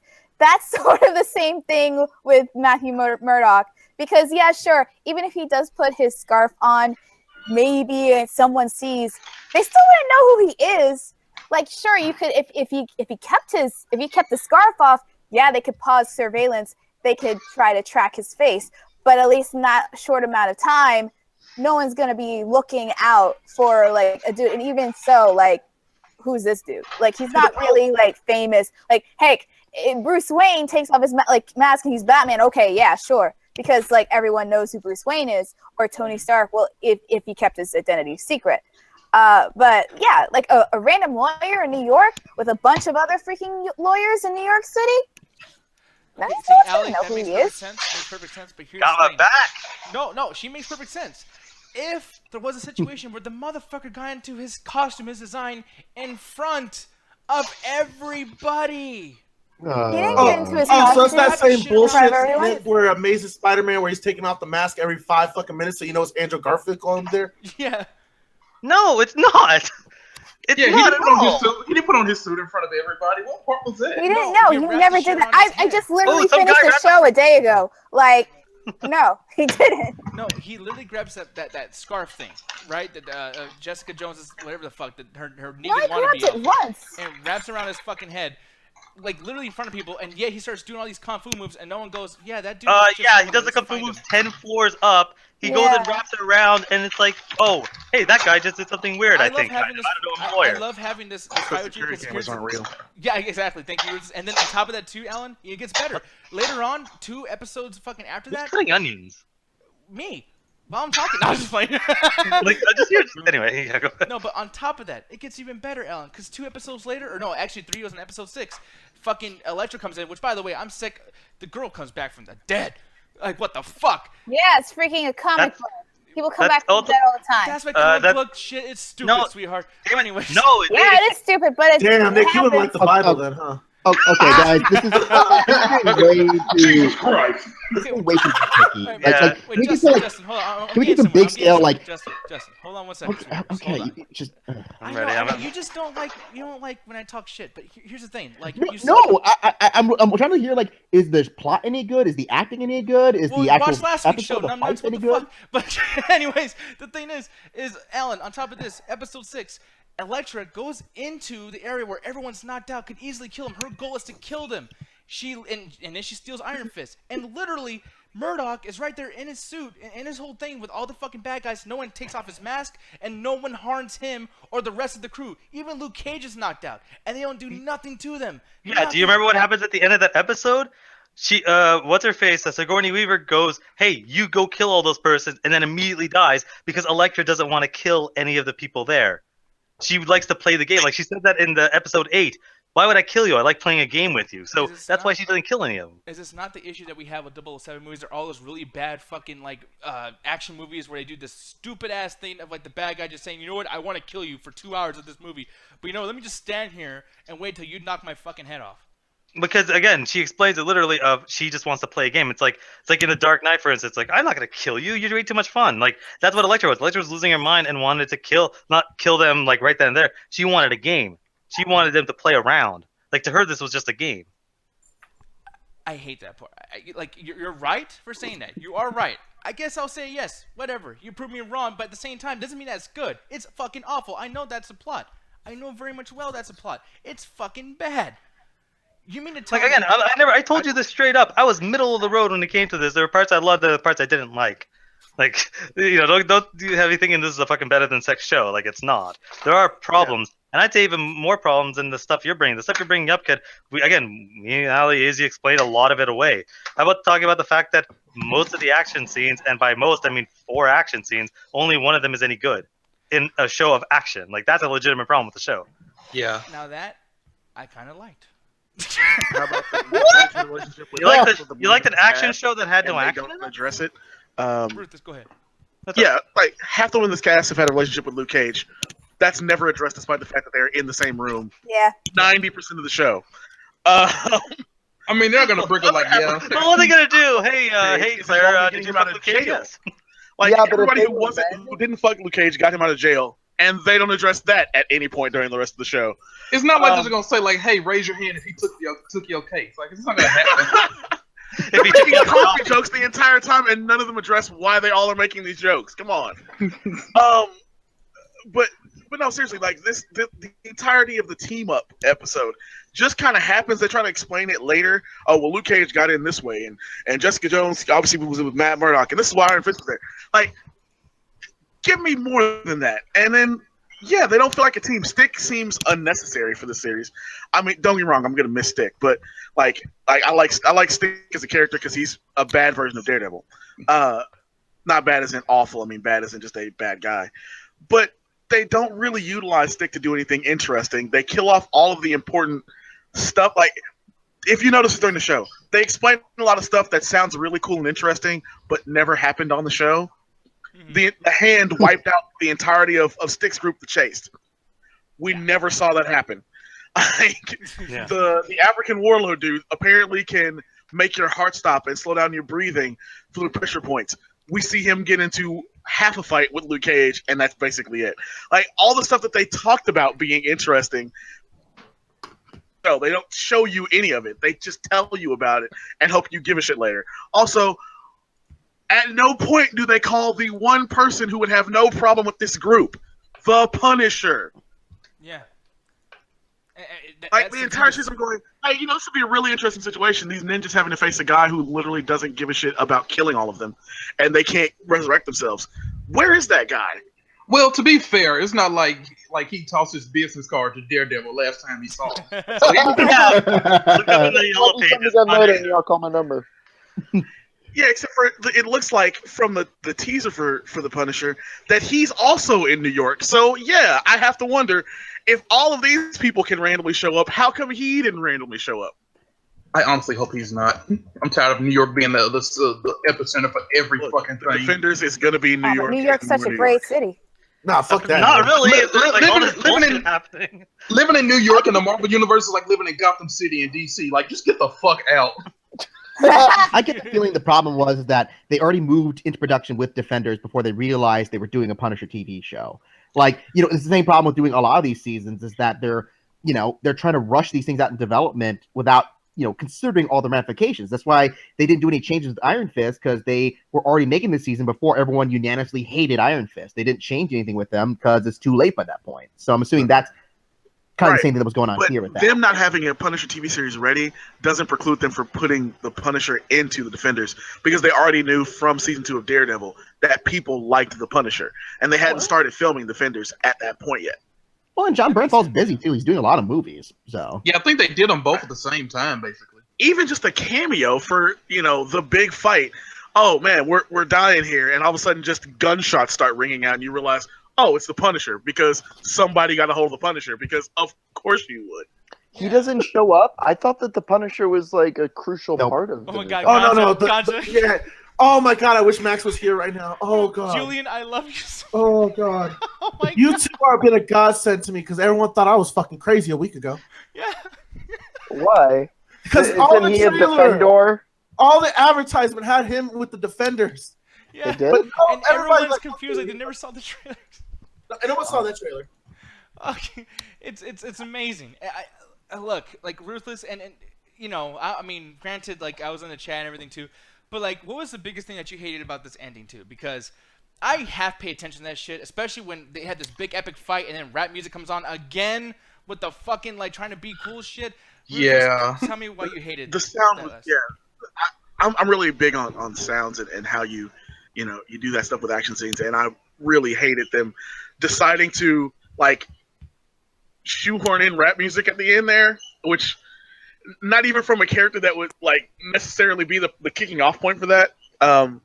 But even the actual ending itself was a problem because, all right, tell me if I'm wrong here, but I remember in Jessica Jones being able to not necessarily full on fly, but at least do giant amounts of leaping. Yeah, she can leap. They never gave her flying, but she can definitely jump really far.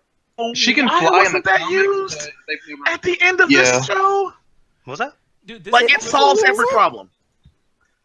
Wait, go ahead. Didn't she use it though? She No. did not, and most of the show. Yeah, she kind of did. Remember when they were in the elevator? She used her super And- strength. She's a strength No, in the but elevator. she jumped really. No, she jumped high to catch the, to stop the elevator from falling. I Right, I'm talking about using it to save the person who gets, like, killed from the situation. Or both of them, for that matter. But that was my problem. Like, there's a lot of stuff with their powers that seem to get conveniently forgotten about or added in for no reason.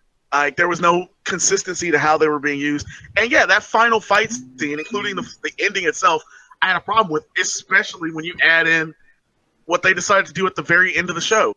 I'm not going to ruin that for people because you got to watch it. But No, you ruined it. Nah, Spoiler talk. Spoiler they got talk okay, on that shit. fine. When they bring Matt Murdock back from the dead, as if he didn't die, like if he's resurrected in Daredevil season 3, fine. I'll make allowances for that. But it doesn't look like that's what happened. It looks like somehow he got out of the rubble. In which case, fuck the series. Like at that point, you've eliminated all possibility of death from the future. So fuck it. Ruthless! Like I hate that thing. You're right. I thought they killed him off. I'm like, wow, this show has some balls. I can't believe they did that. Yeah. Do you want a worse explanation that I think might actually happen?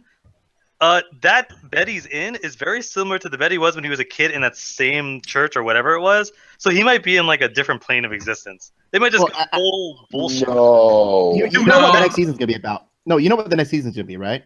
What? Yeah, it's supposed to be the Reborn storyline. Yeah, it's Born Again. That's the setup for Born Again, because that's the thing where they hint at his mother being introduced. So. As a matter of fact, at the ending, like him lying in that bed is exactly how Born Again starts. Yeah, like that's in the very first frame of Born Again. I don't know. Yeah. I just think at the end of it, they got to take a break from these shows. Like I didn't hate Defenders as much as apparently everyone in this call did, but it's something that I think that if they just if Defenders came out like next year and they had enough time to iron out a lot of the kinks, I think it would have been a much better show. I think this is a situation in which they're going too fast, too much, and I honestly wouldn't I don't want to see any Netflix Marvel shows for at least a year, just to iron out all the kinks. We don't need an Iron Fist season 2. I honestly don't think we really need it. That's happening. I don't think we even need a Punisher season 1, honestly. Just have him show up in other shows. I don't think we need a whole season dedicated to one character anymore. Yeah. And you know what? Whoa, hold on, Justin. Go ahead. Go ahead. Oh yeah, if I could just interject one quick thing. I didn't like the resurrection, but the fact that they went there, that means that they're willing to do more supernatural occurrences, and hopefully that opens the door to Blade, because I really want to see him. Ooh, that would be the Blade shit. would fit perfectly. He could fit. I really want Blade on Netflix, man. I mean, it's bloody enough, and I think the smart move would be to go ahead and do the Heroes for Hire. So instead of a Luke Cage or Iron Fist season 2, and you know what? That's probably the one thing I like season about Defenders, because I felt that Danny and Luke had good chemistry in the scenes they were in. That kind of made me want a Heroes for Hire show. Defender season 2, Heroes for Hire, or something like that. That'd be cool. Some shit, yeah. But that's some shit. That's basically gonna wrap it up, though, because we've been doing this for quite a while. But like I said, and maybe I'll just go around. Everyone can give me your star ratings and everything. Because for me, this show, especially the ending and everything, dude. Yeah, this fucking thing is definitely a 1.5 out of fucking 5. This shit's bad. It's really, really bad. Fuck the show. Before I thought it was better, because we talked about this last week, and I think I gave it a right down. Yeah, the middle, I was like, wait, why did you just lower your rating? Yeah, because fuck this show. That's why. And fuck the. You lowered your rating? Oh yeah, I lowered that shit big time because I had fun. Because actually, the action scenes are pretty cool. But yeah, I mean, I don't want to talk about it too much. But yeah, that's just what I give it. Allie, I'm really curious. What would you rate this as far out of 5 stars? Oh man, it's kind of tough. I was really kind of underwhelmed by it. It felt very disjointed. I was interested and then I wasn't. The villains were just really I really love Sigourney Weaver, and I was just her character is just so freaking useless. Yeah. I was like, man, are we in spoiler territory, right? Yeah. Oh, yeah, absolutely. Yeah, when she died. Yeah, when she died, I was just like, oh, well, I don't care. I was just like, okay, well, you know what? Hey, they pulled a cottonmouth. But yeah, I would definitely give this probably between a 2.5 and a 3. 2.5 and a 3. Yeah, honestly, I'd probably give it a 2.5. We're just right in the middle, because I get the whole Iron Fist thing. I don't like the actor playing him. He's very wooden, and he's trying way too hard. All the rest of the actors are so much better than him. It keeps going back to him, and I'm like, ooh, should take some acting lessons. Every time it's just, oh fuck, man. I want to punch him in the face. Yeah, so I constantly want to punch him in the face. Oh my god, man! I need to watch Iron Fist. It sounds horrible. No. As someone that sat through all 13 fucking episodes, you do not need to watch Iron Fist. No. Go straight to the fence. But Rashad, I'm gonna ask you, man, what would you rate this show out of 5 stars? Out of 5, I would say probably 3, maybe 3.5, just because the main thing I was looking forward to was like character moments and like see, because that's one thing I love about like team up films. I love seeing characters bounce off of each other. That's what I liked about Avengers. That's what I hope is good in Justice League, and that's what I liked in here. And because that's kind of really so like the action, yeah, low point. Like they really need to up their goddamn choreography because it felt like the team that worked on Daredevil immediately got fired and everything just got worse. Because Daredevil probably had the best choreography to me. Like you need to bring these guys fucking back, man. Yeah, man. Like it's starting to get like very fucking noticeable. I hated Danny at the end of Iron Fist. I hate him less now. I still don't like him, but He's better. I just erased his last name off my shit list. The first name is still there because he can still be added on back just as quickly. Depends on how that season 2 goes. But yeah, I would say definitely probably 3 stars. All right, yeah, no, God, we all really shit on this thing. Ruthless, how about you, man? What would you rate this show out of 5 stars, man? 2.5. There are moments in the show where I was like, oh man, that was generally a good idea, and then they just shit on it, and it comes out with an even balance of shitty moments and good moments. So 2.5. 2.5. Alan, how about you, sir? Like I said, I'm keep marrying the same. I guess if we're doing the 5-star rating, 2.5 out of 5, because the good moments were incredible, but the bad moments were boring. And as much as there's stuff like the first 3 or 4 episodes I loved, the later half just kind of it dragged on. It had good moments, but every character in here I liked in some cases more than their actual shows. So honestly, like I recommend. I also do recommend checking it out. You might hate it, but you might end up enjoying more moments than you hate. So What the bird give it? He's sleeping right now. The person. That's his rating. No, but Justin, I agree. I know you're tired, Justin. But what would you give it, man? I didn't watch it. Remember?